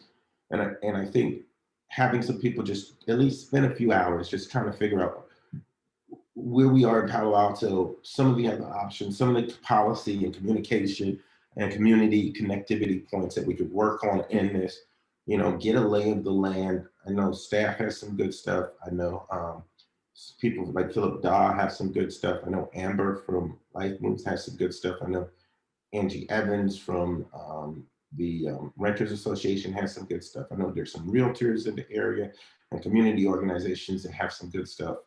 So I just think we just need to figure out where is the right space for the HRC to dive into this and how it could be effective, and understanding that housing is one of the most divisive issues on this peninsula at this time, whether it's homelessness, housing insecurity, or housing inventory. And whatever we do, it's probably going to be a long haul. It's not going to, we might get some small wins, but we're not going to get like, you know, this is like one of those issues we're going to have to buckle down and work through. So what do people think of that recommendation? Yes. I think it's very prudent. It is such a big topic and it is such a long range topic, and there's enough history that it would be very wise for us to do a situation analysis, hear from the people who are knee deep in the topic, and then decide where we're going to start our work. And it doesn't mean that we won't take on a different avenue 1 or 2 years down, but we need to narrow our focus, and we can do that well with starting in the next meeting. Okay, good. Thank you so much. So I think we're on our 4th objective, because we have our core responsibilities. We have race, which is two legs, hate and community dialogue. We have housing, which we're going to have a subcommittee, which will be assigned at the next meeting, look at the totality of it, come back in a month and say, this is sort of the landscape, these are some of the challenges, these will be our recommendations for where we think the HRC can really start drilling in and working with other community resources or looking at how they can be helpful and move the process forward. So we're at number 3. I want to thank Commissioner Savage. She gave a great suggestion of public health, which everybody else chimed in, but I don't want to stop there. Is there any other areas anybody else can think of before we drill in on public health? Because I'd like to hear what you guys have, if there's another area that's that you'd like to work through. Commissioner Savage, the whole commission seems to have backed your idea on public health. It's a good I say that one more time. we have a good commission. They all agree with me. Well, it makes sense. It makes sense. What I wanted, I think public health, particularly in the summer, as we go into the spring and the summer, particularly around vaccinations, mental health, what does post-COVID life in the city, what steps, different tiers. I think the HRC has a lot it can add to this conversation. What I will do is, I think the first step is getting us some resources. I know the county has an ambassador program. So that gives, I think, weekly emails with resources from the county as far as the different levels, different steps, social media posts. Yeah. Are you on that already, Valerie? If we're thinking of the same program, yes, I am. Well, Okay. If we can share those emails with the rest of the commission, each Sure. person actually sign up for and get the county updates. I think that's a good starting point because it gives a lot of good factual information. We can also reach out to Megan Swayze Fogarty at Stanford and see if there is any resources there. And then we can also reach out to the city clerks or the city office. Megan Haggerty, did I get that right, Minka? Horgan Taylor. Megan Horgan Taylor. I'm so sorry. It's 2 Megans in a row. Megan Swayze Fogarty and Megan Horgan Taylor. Megan Horgan Taylor, and see what, because I know they're doing the COVID newsletter.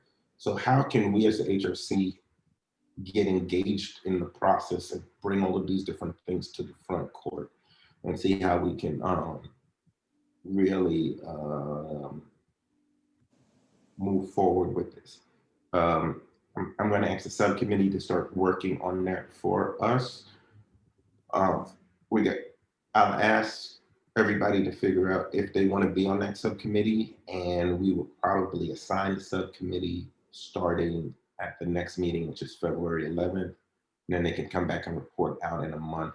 And we can figure out how we can, as an HRC, find the right fits and get the right stuff and see where we are. I know there is a lot of reporting on disparity in who's receiving vaccinations based on race and ethnicity. There's other reports about seniors struggling to get vaccinations because they're digitally isolated.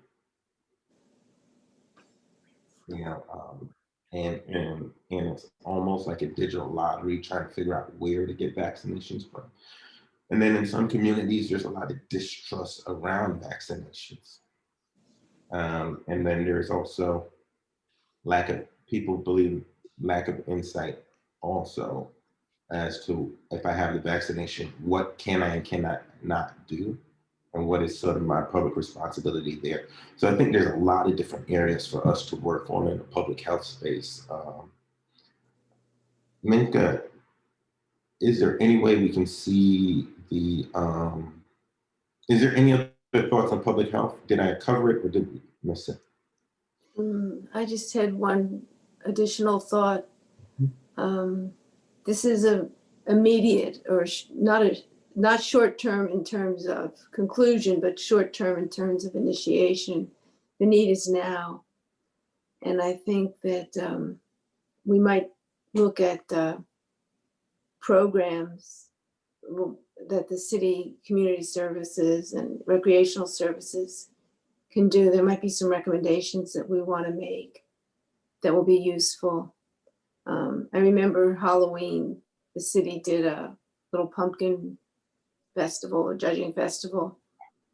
And it was just so delightful to have something normal.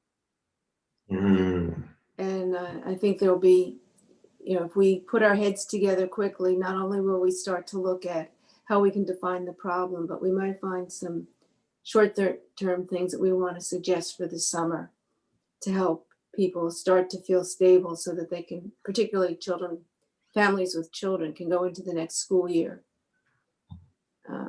feeling acclimated to hopefully a better normal. Our Emerging Needs Fund might take some direction from some of the work we do.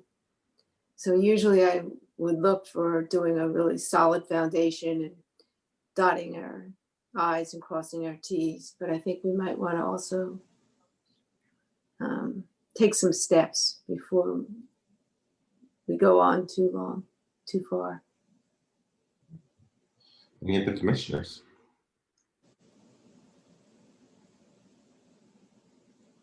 Do you want to see the screen of the notes that I've been taking? Or is that not necessary? Not necessary. Okay. And we also have the video, so it's not like we can't go back and check. Okay. But can we see the work plan, please? Okay, so Mary has that. So is that the work? Are you asking for the workplace example from council? Yes. That, since the HRC won't be meeting with council to share the work plan until June or July, what could be considered is you always want to, look at their work plan to make sure that you're associating your work with what they were looking for, but probably your official plan won't be shared with them till July. So it may be that the HRC meets in June again to look at your work plan, to reassess it, and then to make sure this official document is filled out to go to council. So I spoke with the mayor and some other officials, and I was expressing to them that I would actually at least send them the initial work plan because our current workload is beyond our commission number capacity, and they're going to have a deeper discussion at the end of the year. But I wanted to provide this ahead of time because I feel like given our renewed focus and higher level of community engagement across multiple organizations, we'll need a little bit of help. And they aren't opposed to it, but they sort of wanted to see what the work plan looked like on paper, even if it's a preliminary draft. Certainly, Chair. I just wanted to give you that information. So thank you for your update as well. So Mary, if you could get the work plan up again, thank you.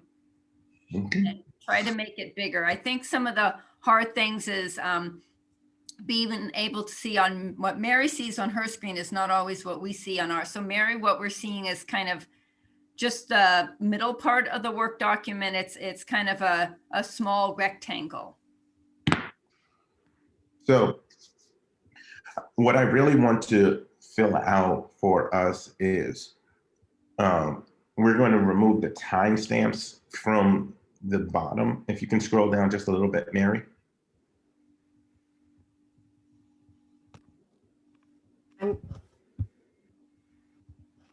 It's not coming. Okay, so I think what we want to do is the top section, we're going to put all of our HISRAP, CDBG, emerging funds, PAMP, liaison work there, because that's never going to change. That is the burden of that is a lot of work to begin with. And then in the priorities area, we will break down these 3 priorities and what our goals and moving forward are and how we plan to address it. The one thing I will say this year, I feel like we've kept the plan really focused, really tight. There's a lot of interrelated parts. So as we're discussing race, we can see how that impacts housing and health. As we're discussing, housing and seniors, we can see how health plays into that. So there's a lot of different, there's a lot of intersectionality in our work this year. So I feel like we've got a good job.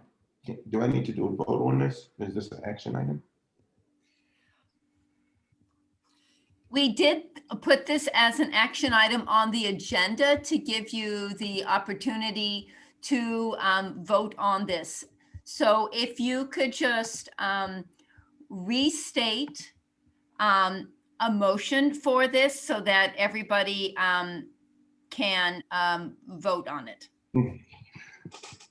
I move that we approve the work plan with the following focuses. Okay, I'm typing this time, so I'll take my time. the work plan with the, hold on. Okay, Area 1, core responsibilities of the HRC for the city, including CDBG, HISRAP, emerging funds, and others. okay, Area 2, continued work on race, community conversations as proposed to City Council, hold on. and hate crimes and policies for hate crimes. Hold on just 1 minute. And then, and as referred by City Council and hate crime policies? Yes. Okay, Area 3 will be on housing. Will be referred to a subcommittee of the HRC to determine the appropriate focus. And Area 4 will hold be. on. Okay, and 4? Will be health, will be public health, which we refer to subcommittee for appropriate focus. Will be.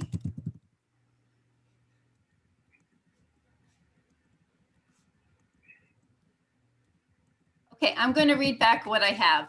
I move that we approve the work plan with the following focuses. 1, core responsibilities, including CDBG, HISRAP, emerging needs, and other, what was the other, and other? I was just saying. No, we're voting on this and I don't know what to vote on because on the work plan and I just feel like there's no discussion and it's like, yeah, I'm gonna abstain.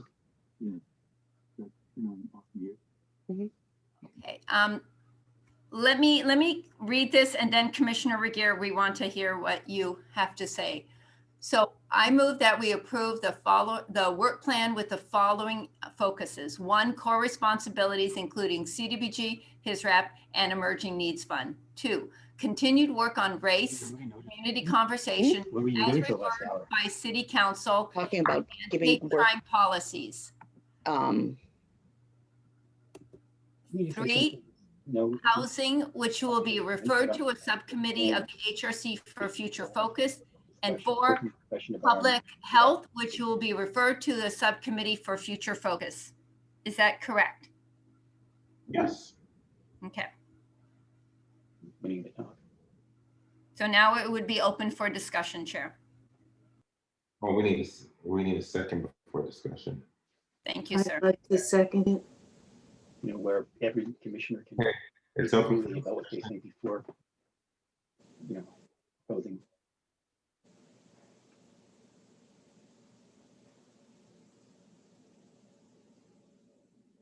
Why don't you talk? I have nothing to say. You don't want to say what I suggested. I'm just too upset. I don't know what to say. Should we let, there we go. There's a mute.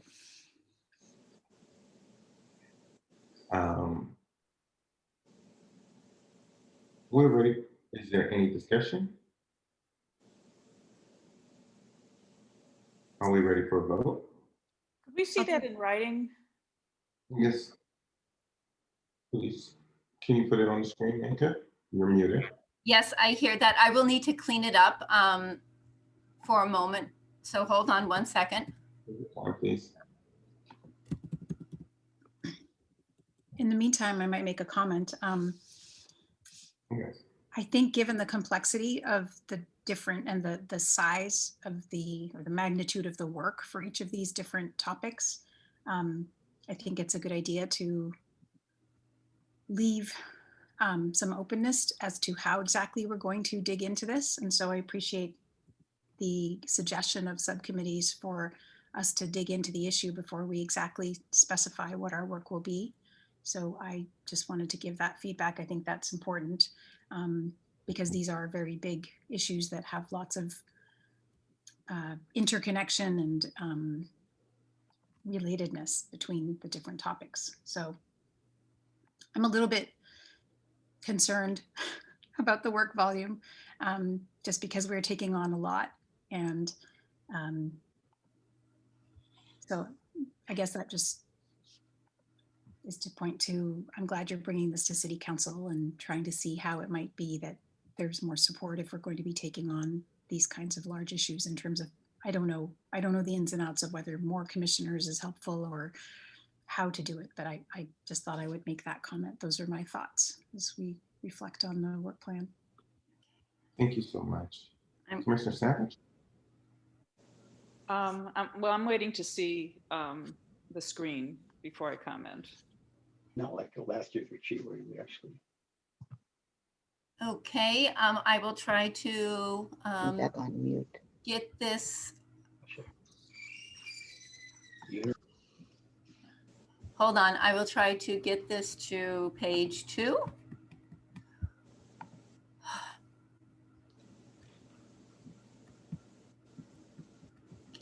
Can you see it now? Yes, we can.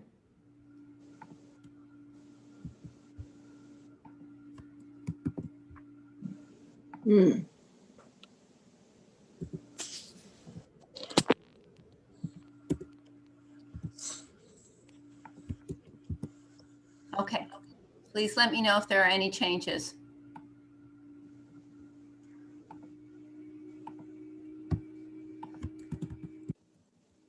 I move that we approve the work. We're at conversation. We're at discussion. Commissioner Savage, have you seen what you needed? Yeah, okay, and I see that Commissioner Stinger just seconded it. That's fine. I think it might be helpful for us, given that in our own minds, we're thinking about item number 2 in a way that's sort of separate because of the kind of focus that there's the community dialogue. What's that? Yeah, make it separate so that it's clear. Two bullet points on the continued work on race. I didn't hear you, sir. I said, can we make it 2 bullet points? So community conversation underneath 2, like 2 sub points. So it would be 2A and 2B. Community conversations. Community. At what point do you want the 2 sub points? Right here. So right after race. Okay.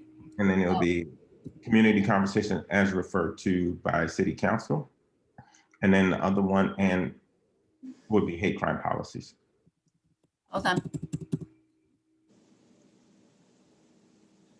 Commissioner DeCerial, does that meet muster? Yes. I do.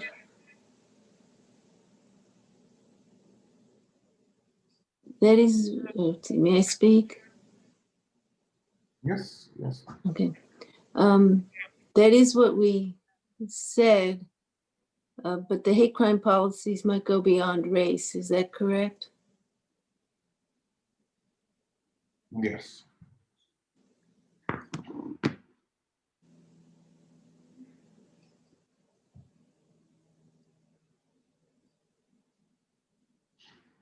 Yes, I mean, that is its own rabbit hole, but we'll cross that bridge when we get to it. Okay. Did somebody just raise a hand? Commissioner Regier has raised her hand, Chair. Yes, Commissioner Regier. I would like to say that I feel that this, I've been silent, but I feel that this has been a top level from the chair and the vice chair. And Swika, we have not even addressed about the issues that we was on a retreat last year. And I feel that this is not really a retreat. It was just more of a meeting. We've had no discussions about how we're going to be doing all these things, just the what. And so I can't vote on something when we haven't had community involvement in this, or even commissioner involvement. This is, and that's my point. I just feel that I can't vote on any of this because I'm just very upset over this. And I don't know how to clarify that. I think that if we had inclusion, we have nothing about inclusion. I mean, last year we were working on including all members of our community. And I think we can make it a little bit more general in here. And we should have a conversation. We haven't had hardly any conversations about any of this. Or about the committee assignments. It was just, so it's not a retreat. So.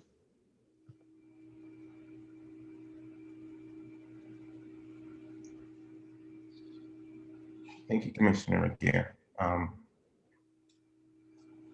there any other comments?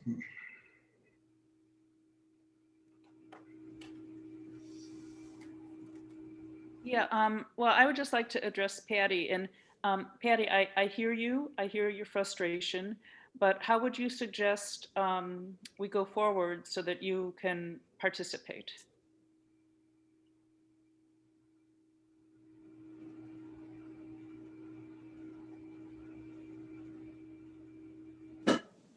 I'm waiting for the chair to address. I mean, should I address this?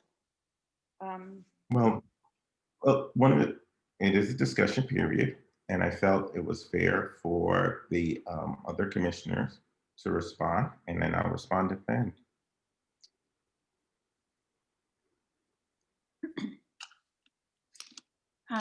I would also, I would love to hear Commissioner Regier. Given this is my first retreat and I didn't really know what to expect, it would be great to hear what were the things that were lacking, or what are the additional items that maybe should be on here or being discussed before we narrow it down to a few topics. I'm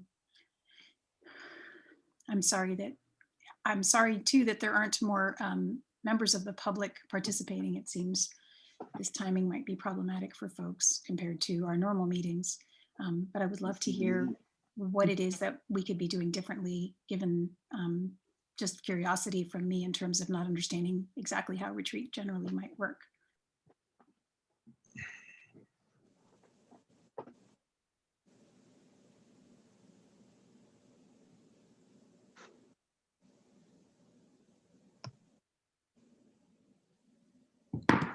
All right. Commissioner Regier. What is the question from you, Commissioner? Why I didn't have my hand up? The Commissioner DeCerial asked what would you like to see? She also says, what were your experiences at prior retreats, because she wanted to know what was different. And also Daryl Savage, Commissioner Savage asked me a question too, but I didn't know if you wanted me to take this time up since you're running the. I guess my point is that I thought a It's the retreat. discussion period. Anybody Okay, can talk. That's why I haven't said anything. I think a retreat, and I also thought that usually when committees are assigned, and that it's not assigned, but we have a discussion, and I think with the Brown Act, I think it's being used as a way to limit communications between community and conversations, and I feel that the staff, and I think the commissioners and the chairs are using the Brown Act to limit communications and to really help the community. We are not here just, and I don't feel that we're here just to follow the guidelines of the city council and the staff. We bring our experience and we bring our knowledge, and I just feel that there was no discussion about these priorities prior to this. There's nothing about inclusion in this. We were not and so I think going forward, I brought these issues up privately to the vice chair about the process that I feel that is being top heavy. And so I don't know about mentioning Commissioner Savage's point. I brought these points up prior to these meetings and it's never been addressed. So these meetings are very efficient, but I don't think they're very effective. And if we're really trying to get our jobs done, I think because there's no really communication and getting deep down on what the issues are and how to address them. I mean, racism, we've had racism for a long time. When we had our liaisons about the police, we never discussed what was going on. We talked about the building, not anything that was going on. So I don't even know. I want to be a team player, but I feel that we don't need any more studies. We know that there's racism. We know we need to make our city healthy. And I don't know, and I mean mentally, physically, and I just don't think I don't think the way that we're doing this retreat is very top heavy, and I'm just very concerned about it. And that's why I've been silent. And I am very angry that you just assigned people on committees without even discussing it with us, not discussing what that means.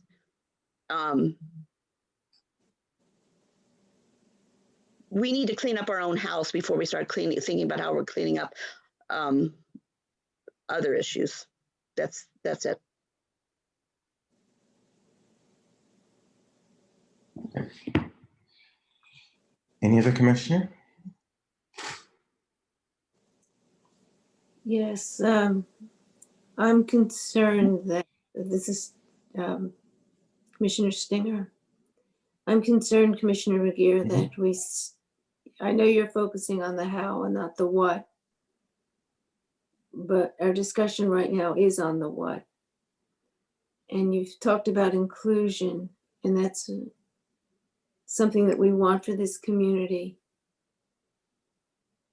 And I'd like to hear you put forward a sentence or your thoughts on what is missing, or what you're passionate about for this commission, for this time.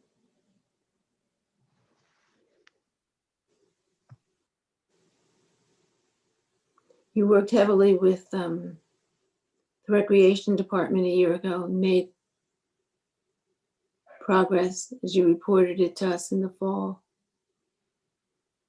Where does your energy want to go this year?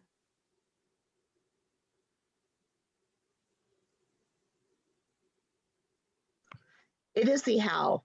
When you say racism, housing, my energy is to get things done. And I know, and I guess that's my point is we're having a retreat in the middle of the day when families have not only work, but also taking care of their children.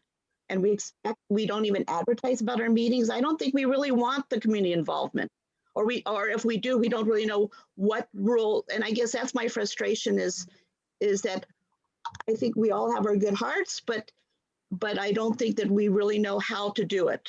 And I guess that's what I'm saying is that we don't need any more. I have a lot of passion, but I like passion to get things done and pick topics. I mean, I could go through many of things that the city topics. We don't need to listen. We need to listen to the community, but see what the issues are, not just racism. How do we address the issue? Not what are the issues? And I guess that's my point.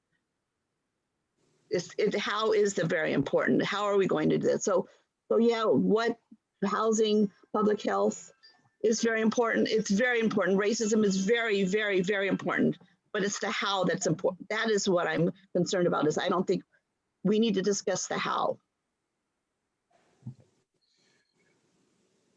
Thank you so much, Commissioner Gare. A few thoughts and a few responses.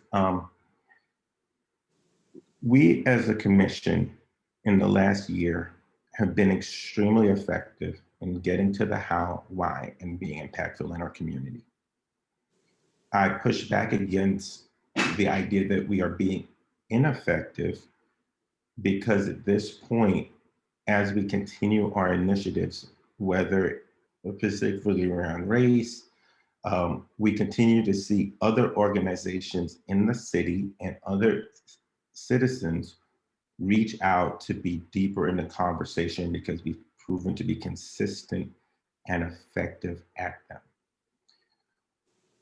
As a chair and as a leader, I firmly believe that at least I should give some guidance to the meeting, which is why I started off the dialogue by saying, these are the 2 areas that we have been working on, and these are the statuses of those areas, and I think we should continue. I also followed that up by saying, do you agree? I also did ask, were there any other areas that people wanted to ask? We asked multiple times where that was. So at this, and then I made the final decision on just appointing the committees. Maybe I could have handled it better, but that was my mistake, and I apologize about that. And if there was an issue around the committees, and it was brought up, like Commissioner Tiriel said, I wanted to be on the PAPD. I was like, okay, you can be on PAPD, I will shift to something else. So it's the meeting, and the last thing is, I've been on this commission for 3 years. Commissioner Stinger has been on it for a lot of years. Commissioner Savage and Minka and staff have all been here. 90%, we have, in my experience, we have never left the commission's retreat with a how.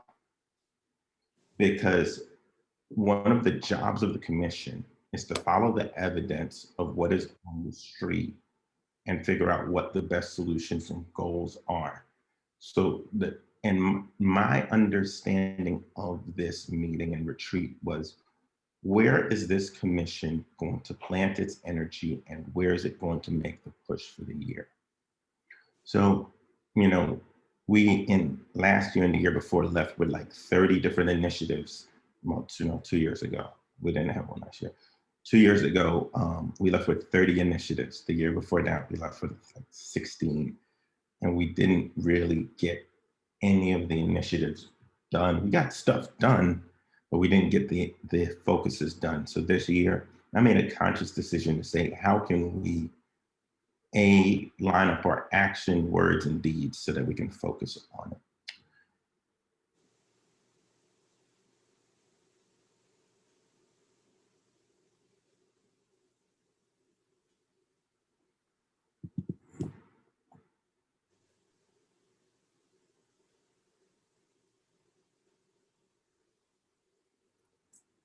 All right. Well, any other committees?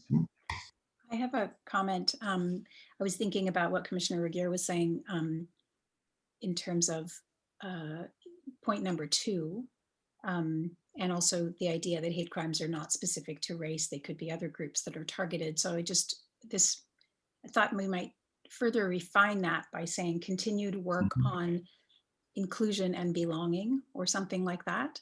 And then the 2 Yeah. subpoints end up being community conversations, specifically these dialogues are around race. So community conversations on race as referred by City Council, since that was something we were requested to do.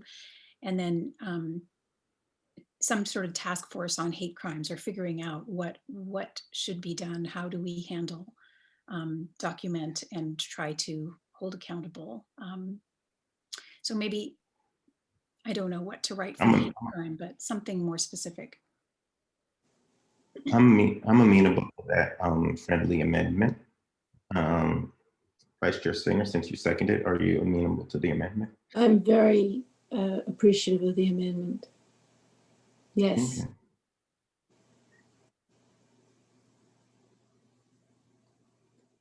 And I'd also like to say that I am comfortable with having general goals or focus areas coming out of the retreat and being held accountable for more specific work plans, directions, and deliverables in the February and March meetings. Okay. Commissioner Savage or Commissioner Tyrrell, is there anything else you'd like to add? I'm sorry, we had number 1 CDBG. It's just a typo. Sorry. Thank you.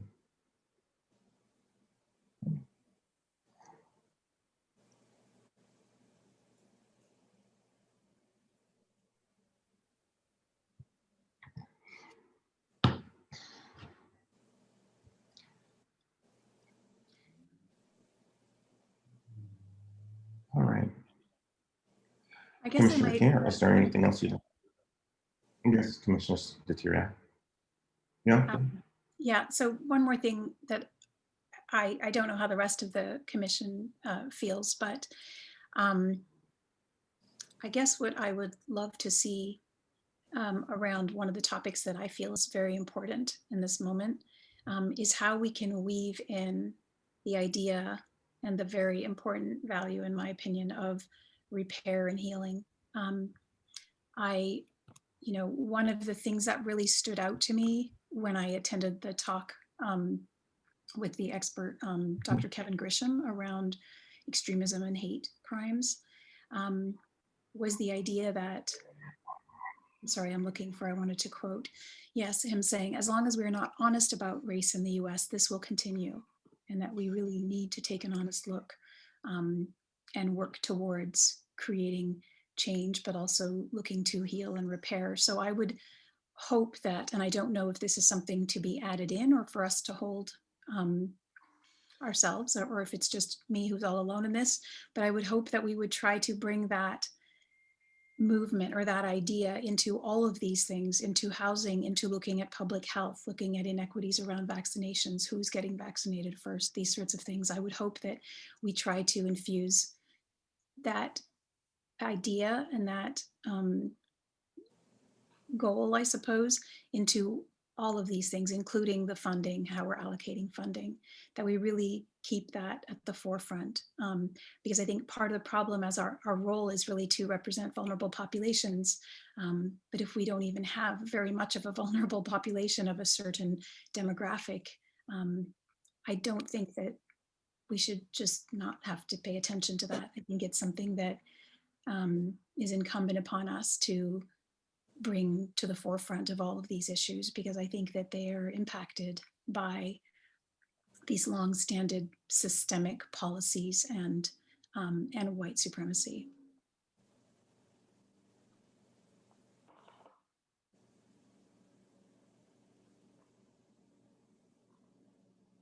I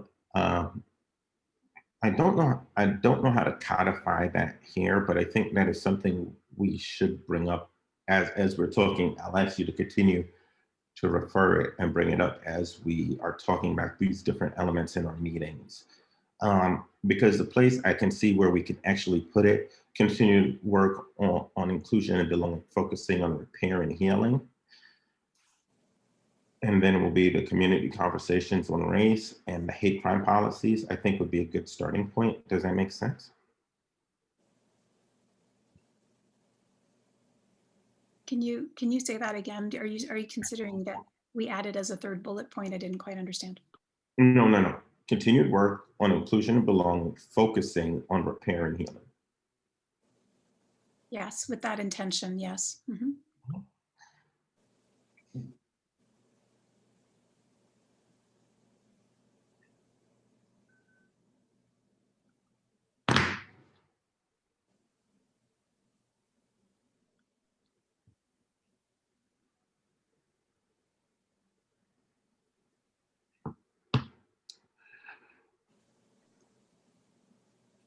All right.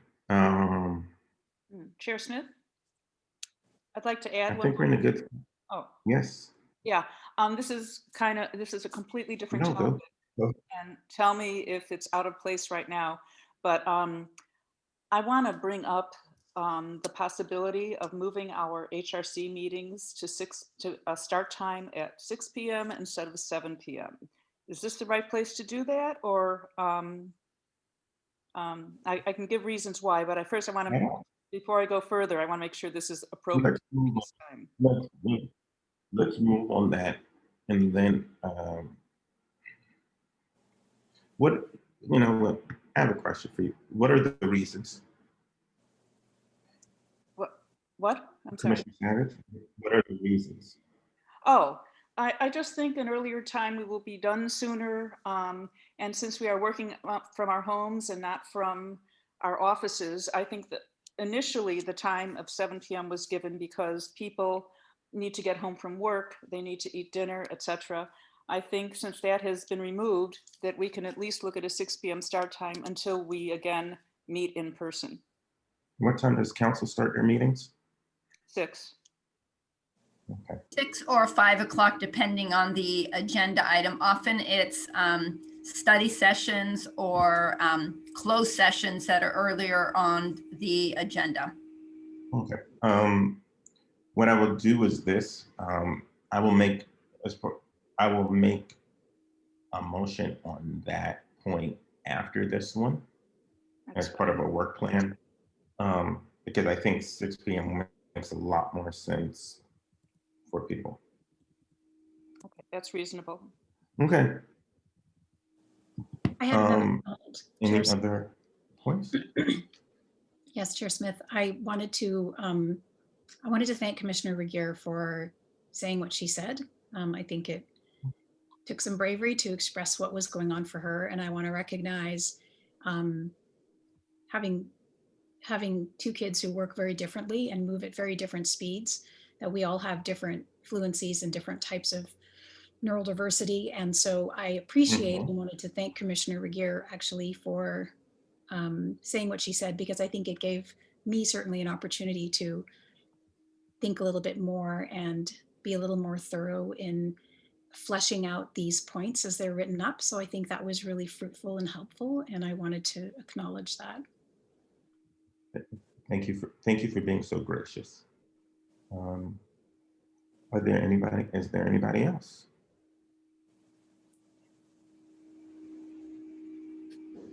Commissioner Savage, is that your hand up? Okay, no, you don't want the hand. Okay. No. All right, let us do a vote now. We're going to start with Commissioner Deterreau. Aye. Commissioner Regier. Abstain. Commissioner Savage. Aye. Commissioner Stinger. Aye. Chair Smith. Aye. Well, thank you so much. Here, can I just interject? Because of the rules of online meetings as such, only votes, you need to have your camera on in order to give a vote. So Commissioner Regier, you can choose not to vote, or you can choose to come on camera to give your vote. Thank you. So go ahead, please. Commissioner Regier? I abstain. Thank you. All right, I would like to bring the second motion to the floor around development of work plan, which is we are going to shift our meeting times this year to 6 p.m. Can I, Commissioner Savage, can you make a motion on the 6 p.m. start time? Yeah, I move to move our meetings to an earlier start time of 6 p.m. until we begin meeting in person again, and then we can reassess. Thank you. I will second the motion. Just a minute, please.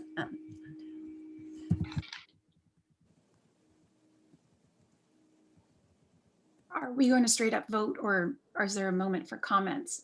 There's No, always time for comment. there's always, we get a first, a second, and there's always discussion.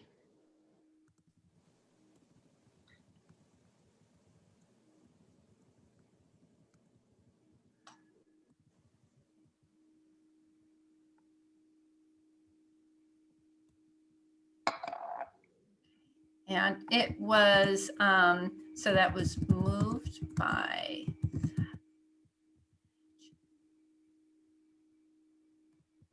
and second by Smith. Yes. Thank you. We're open for discussion. I'm neutral to whether it's 6 or 7, but I do wonder for the February meeting where we have a panel. We're not going to switch it for that meeting. It would have to go in effect for March because Perfect.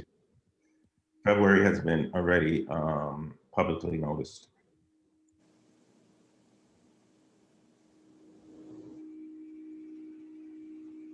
I am happy to comply with a 6 p.m. start if everyone wants to do that. I understand the reasoning, and I guess I would just say that it makes dinner a little bit harder. So I might be eating during the meetings, getting my kids set up with their meals and then coming up with mine and maybe eating during the meetings. But I understand wanting to start earlier, and I'm happy to go along with that if that's what everyone would like. Yeah, I think in the day and age of Zoom, asking people to sit till 9, 10 for some items is a bit much. I think if we can go from 6 to 8, 6 to 8:30, we would get way more participation.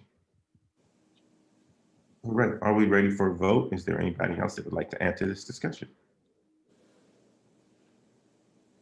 All right, Commissioner Carey-out. Aye. Commissioner Regier. Aye. Commissioner Savage. Aye. Mr. Stanger. Aye. And aye. We are good. Everyone, is there anything else on the work plan as our last action item that anybody would like to comment on? Okay, we are good. I want to thank each. Let me just. Go ahead, Chair. I'm sorry. I want to thank each of you for taking your valuable time and being with us today. My hope and my concerted effort over the next year is to make sure that we continue to be effective, we continue to reach the community, and we continue to partner with various agencies, groups, nonprofits to exponentially impact our community. I feel like we've got a good roadmap, a good direction. I feel like we're hitting areas that are significantly important during our current milieu, our current time. And I'm grateful that I have the honor to serve with each one of you because each one of you adds something very distinct and special to this committee. We get to meet again next week, so I'm looking forward to having a great conversation around housing with everybody. Please be safe, enjoy your weekend, and I look forward to seeing you soon. Have a good day.